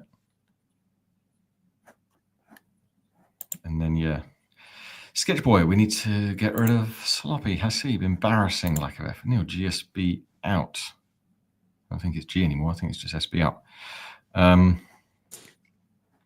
How are you two so upbeat? I don't know. I've got 5 spice duck leg to look forward to. Tom Ponton, I've been really quiet. We are bang average bottom half Premier League side. Yes, we are. Wolves look all right. We got better players than them. Even Southampton gave Palace a go. Yeah, I think it's gets the end of the season. Disappointed and upset my 8-year-old son is seeing this. I mean, you just need to, if you bring your kid into West Ham at this point in time, as Salah has another open shot and it's over. Shoot. Yeah, I mean, it's about expectations. It's about we are crap. Nonetheless, this is who we support. So it's a laugh. Sketch Boy, shite.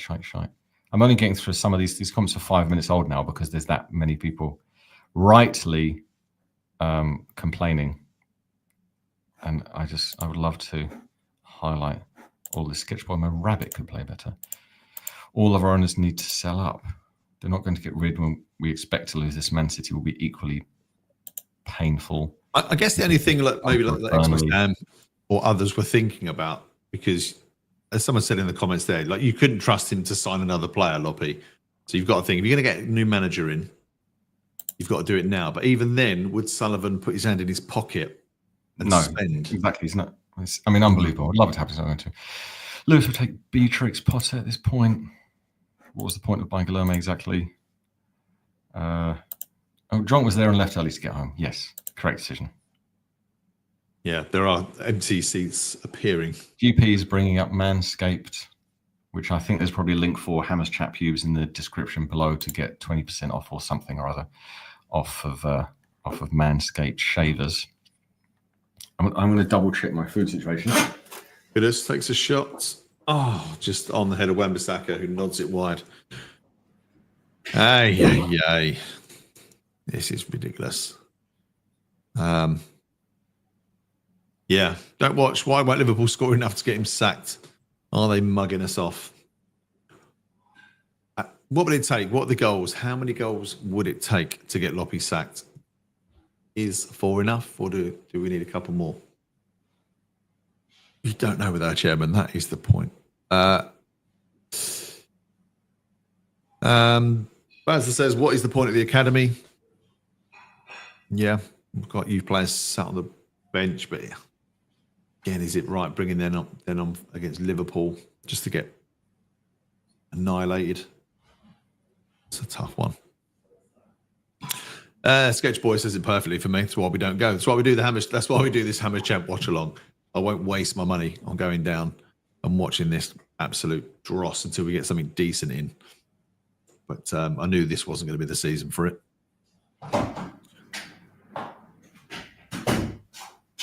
Obsidian says it perfectly. After this display, Loppy should be signing on, not signing players. Oh, still 4-0. Yeah. We've done well. Somerville should be the first name on the team sheet. For me, he's a starter. Definitely a starter. Still quite a lot of people are there. There are some empty seats there, though. There are quite a few. We've only lost the second half 1-0 to a deflection. And we've hit the crossbar. Could be 1-1 this second half, as Luis Diaz effectively does tricks. And Paqueta, is he running? No, he didn't. Thought he was going to run then. Yeah, Liverpool have time on the ball, pass it out, time on the ball, cross, corner. Oh dear. Mark, this is a comment going back, but we've got a bit of time now. What players would you like to see at West Ham in the January transfer window? It's too many. For me, the first thing is that I would like to see our loanees back because, as I said, they couldn't do worse. There's no way they could do worse than what Soler and Paqueta have done in this game and other games. So firstly, get them back, and then players from the championship would be better. Obviously, at some point it sounds a bit stupid to say you don't want, overseas players, because that would be stupid to say that. But we don't have the structure to recruit good ones, apparently. I don't know what the scouts are doing. A ridiculous scouting system we've got. We wasted so much money over the years. Yeah, I mean, it really is about the manager. We've been saying it for a long time. Everyone's been saying it for a long time. But yeah, we've got City next. Man City away when they've rediscovered their form. Followed by Villa in the Cup. Away. Followed by Fulham at home. And Palace at home. Fulham and Palace, 2 teams. Your Hermes coming on. Yeah, again. So it's a lobby classic. Put us off. Give Guilherme and Irving their minutes in a game like this when we're 4-0 down. Yeah, Fulham and Palace, organised, managed by football managers. It'll be a miracle if we get anything out of those games. Is there anyone that sees us getting a point in our next 3 Premier League games? We might be able to get a point against Palace at home, maybe, but their record against us is quite good. Fulham, we could draw that game, but I don't see us beating Fulham. I don't see us scoring more goals. Quite a good team, Fulham. I don't see us scoring more goals against them than they score against us. I can see a boring 1-1 against Fulham. I can see Palace beating us 2-1. And City probably lose that 3-0. So filling everyone with New Year hope and joy. Just youth players. That's what we need. Yeah, I mean, I've seen all of GP's comments, but I've elected not to highlight any of them because they're not clean. They're not clean. Let's keep it clean. Danny Dyer's chocolate homunculus. What the holy is a homunculus? I thought I was reasonably well educated, but homunculus. The word homunculus has multiple meanings. A miniature human, a fictional, fully formed human that was thought to be created through alchemy. Or it could be a representation of the human body. Okay, so it's kind of like it's a mix between a doppelganger and like a voodoo doll or something. Oh, Paqueta, you're useless. It's so bad. Popularized in 16th century alchemy. Unexpected bit of education. Happy Hammer says, get a man who speaks English. That would be a good idea. You should own a football club, Happy Hammer. We need to sell him now. I wish we would. I just can't. I know Paqueta's Instagram post is coming. Joy be to God for my £100,000 this week. Thank you, dear Lord. Christ the Redeemer has secured money for this footballing imitation that I have done. Oh, Paqueta put a pass through. Not bad. Get his stats up. West Ham attack. Fulkrug. No, goes nowhere. Tackle. Salah breaks for fun against West Ham defence. Fulkrug can't hold it. Jota gets the ball. Jota gets his goal, 5-0. Oh. When Jota came on, I said he would score. So, there we go. Well, it's a goal and 2 assists for Salah. So, good for me dream team. It's the only positive I'm taking out of this. Yeah. I said maybe 5-1, but I don't think we're going to get our 1. 5-0, 83 5-0 was my prediction. That's my prediction. I'm having that. Should have put a quid on it. You'd be up a tenner. I think it was only like it was evens.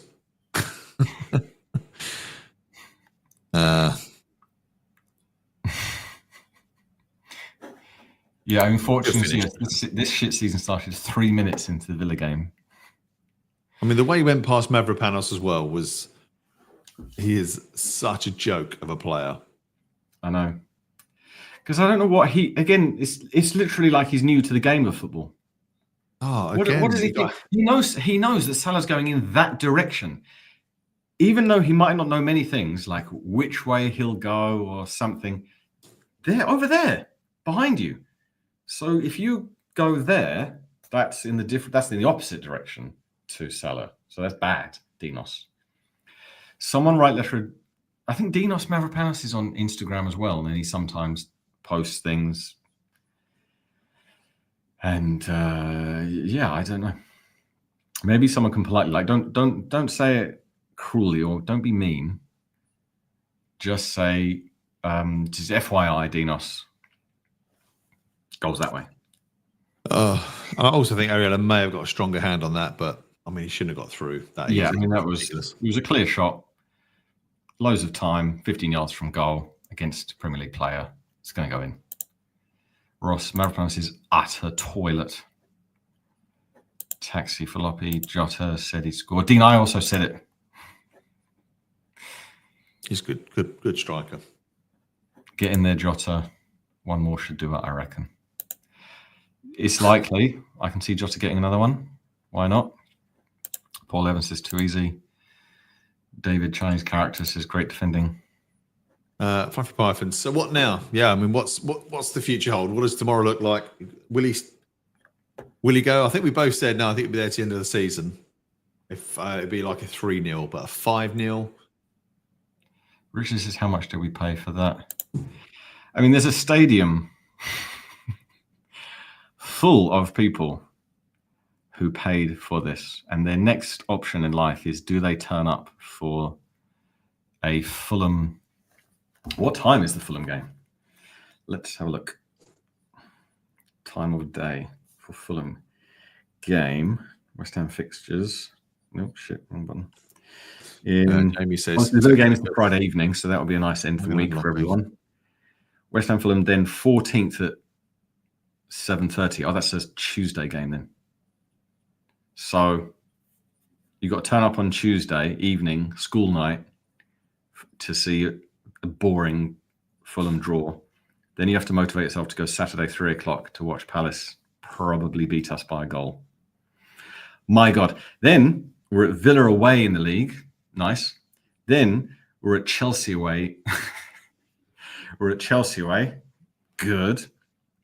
15th of February, Brentford at home. This is probably the first possibly winnable game by Julen Lopetegui's Happy Hammers.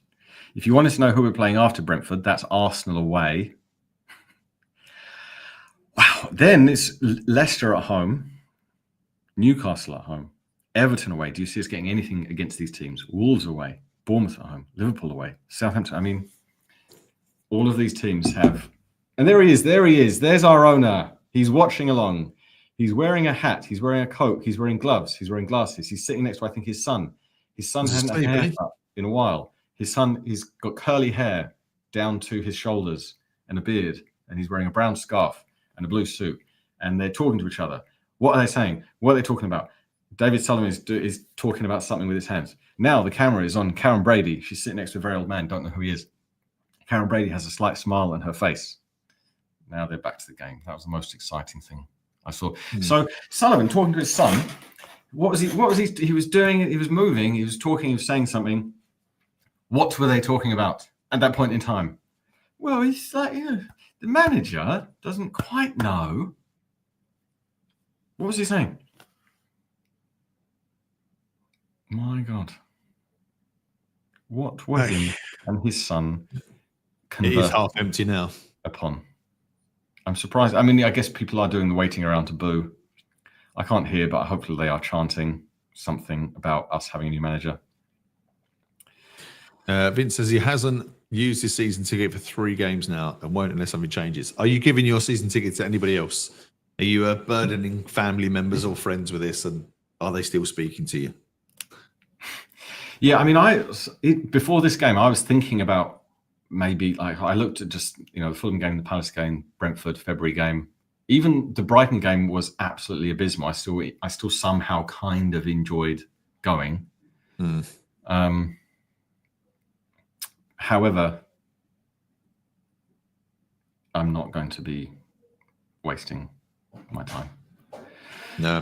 Hugh says, shocking performance, outclassed in every department by Liverpool. Let's be honest, this could have been double figures. Yeah, that's the thing. Yeah. Like our droppings are they're over very early, aren't they? It's not like we hold on 1-1 and then it gets like 2-1, 3-1 at minute 65 or whatever.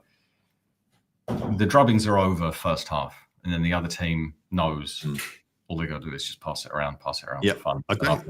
I've given up. Even crappy, terrible Tottenham Hotspur scored a few. This has been, this has been woeful. Salah's just been given man of the match, quite rightly. He's been good. Torn us a new one, as they say, but the effort just hasn't been there. Really hasn't. Yeah, I mean, Lewis looking forward to an angry Durant. If anything, I don't know. He'll either be angry or tired. Just tired and sad and devoid of energy. It's going to be either one of those two. Jekyll says cowardly. Somerville trying to nutmeg Trent and just gets done. So they win it back. West Ham throw. Charlie says, man of the match, Kudus or Areola? I think it was planned already. I think Dean got to that comment before I did. Let me know if you did, Dean. Oh, for God's sake. Wrong one. Sell Kudus, he is useless. I wouldn't say he's useless. He's probably been one of the better ones. There's other players I'd sell before Kudus. Metaversal threat is a New Year's resolution. Stop watching West Ham. You'll have a happier 2025 until something changes, that's for sure.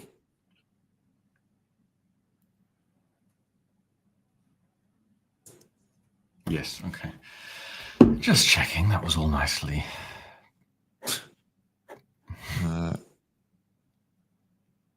Mourinho will bring you passion. Will he bring us possession and passion? Fulkrug hasn't broken a sweat. Again, hasn't gone up to him really, is it? But that's how boring our players are. If you were already 4-0 down when you were subbed on, and your position was just central striker, you're not conserving your energy for the last 30 minutes, are you? When the ball there wasn't played to his feet. You'd still just be, you know what? I'm just going to run around the place like an absolute madman, try and get some tackles in, try and shove the opposition. You wouldn't just be so bland. I mean, obviously, it's not like the whole German stereotype. Yeah, I mean, obviously in his mind, he's like, oh, I will just wait for the pass and then efficiently score my goal. Just slam into the opposition, tackle. A minute to go at least. Do something nonsensical for the crowd.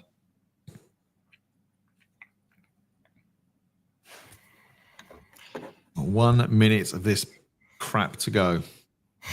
You don't do Fulkrug, for God's sake. I mean, we're not saying it's down to him. He's just on the pitch doing bugger all. So there's many worse than him. Jesus. This is what you would call embarrassing in that defending. Midfielders, Paqueta, terrible. So West Ham have had 0 shots on target. Liverpool have had 13, 22 in total. Am I thinking about that Doug Leg? Yes, I am. I am already thinking very much. Yeah, David says players don't know where they need to be. Yeah, a right bunch of cowpats. Yeah, this is bad. 30 seconds, please. Blow up early. No one. Cluster. Here we hit the post. We also hit the bar, Shot. so that could be 5-2. Corner. Yay, corner. Guilherme actually shot. Yeah, Nolan's not available. Guilherme, let's have a look at this shot. Just takes a deflection. See, at least he had a shot. It's a post. We've hit the post woodwork 3 times, but yeah. That's our luck. Ross from Emerson comes in. Really poor corner. Somerville, just have a shot, mate. Why are you saying exactly leave off Fulkrug? No. I will not leave off him. No one deserves to be the only people who are okay in this game. Time. Yeah, the only people who are okay is Todibo, Somerville. You could say Guilherme. You could even say Irving. At least he had a shot. Bowen until he went off. Apart from that, no. Obviously, if you were rating them, you'd say Mavropanos was the worst. Paqueta was the second worst. Soler was the third worst. Kudus was the fourth worst because he was lazy for Diaz on the goal. Emerson and Ramsaki, yeah, they didn't have great games. What I mean about Fulcrum, I'm not saying, it's his fault. That would be nonsense if I said that. I would have to be absolutely mental because he came on at 4-0. But I know that all he's going to do is just jog around. So, why bother? Guilherme, I'm assuming when he says, boy, Guilherme needs more minutes. He does. He looks okay. We know what we're going to get with the same old crap that he keeps fielding. So let's mix it up. Let's put some fresh legs out there. Let's try something. Problem is now he's left it so late. He should have done that against the Southamptons and the Leicesters, and he plays that team. You can't change this. You can't bring the youngsters in against Liverpool and City.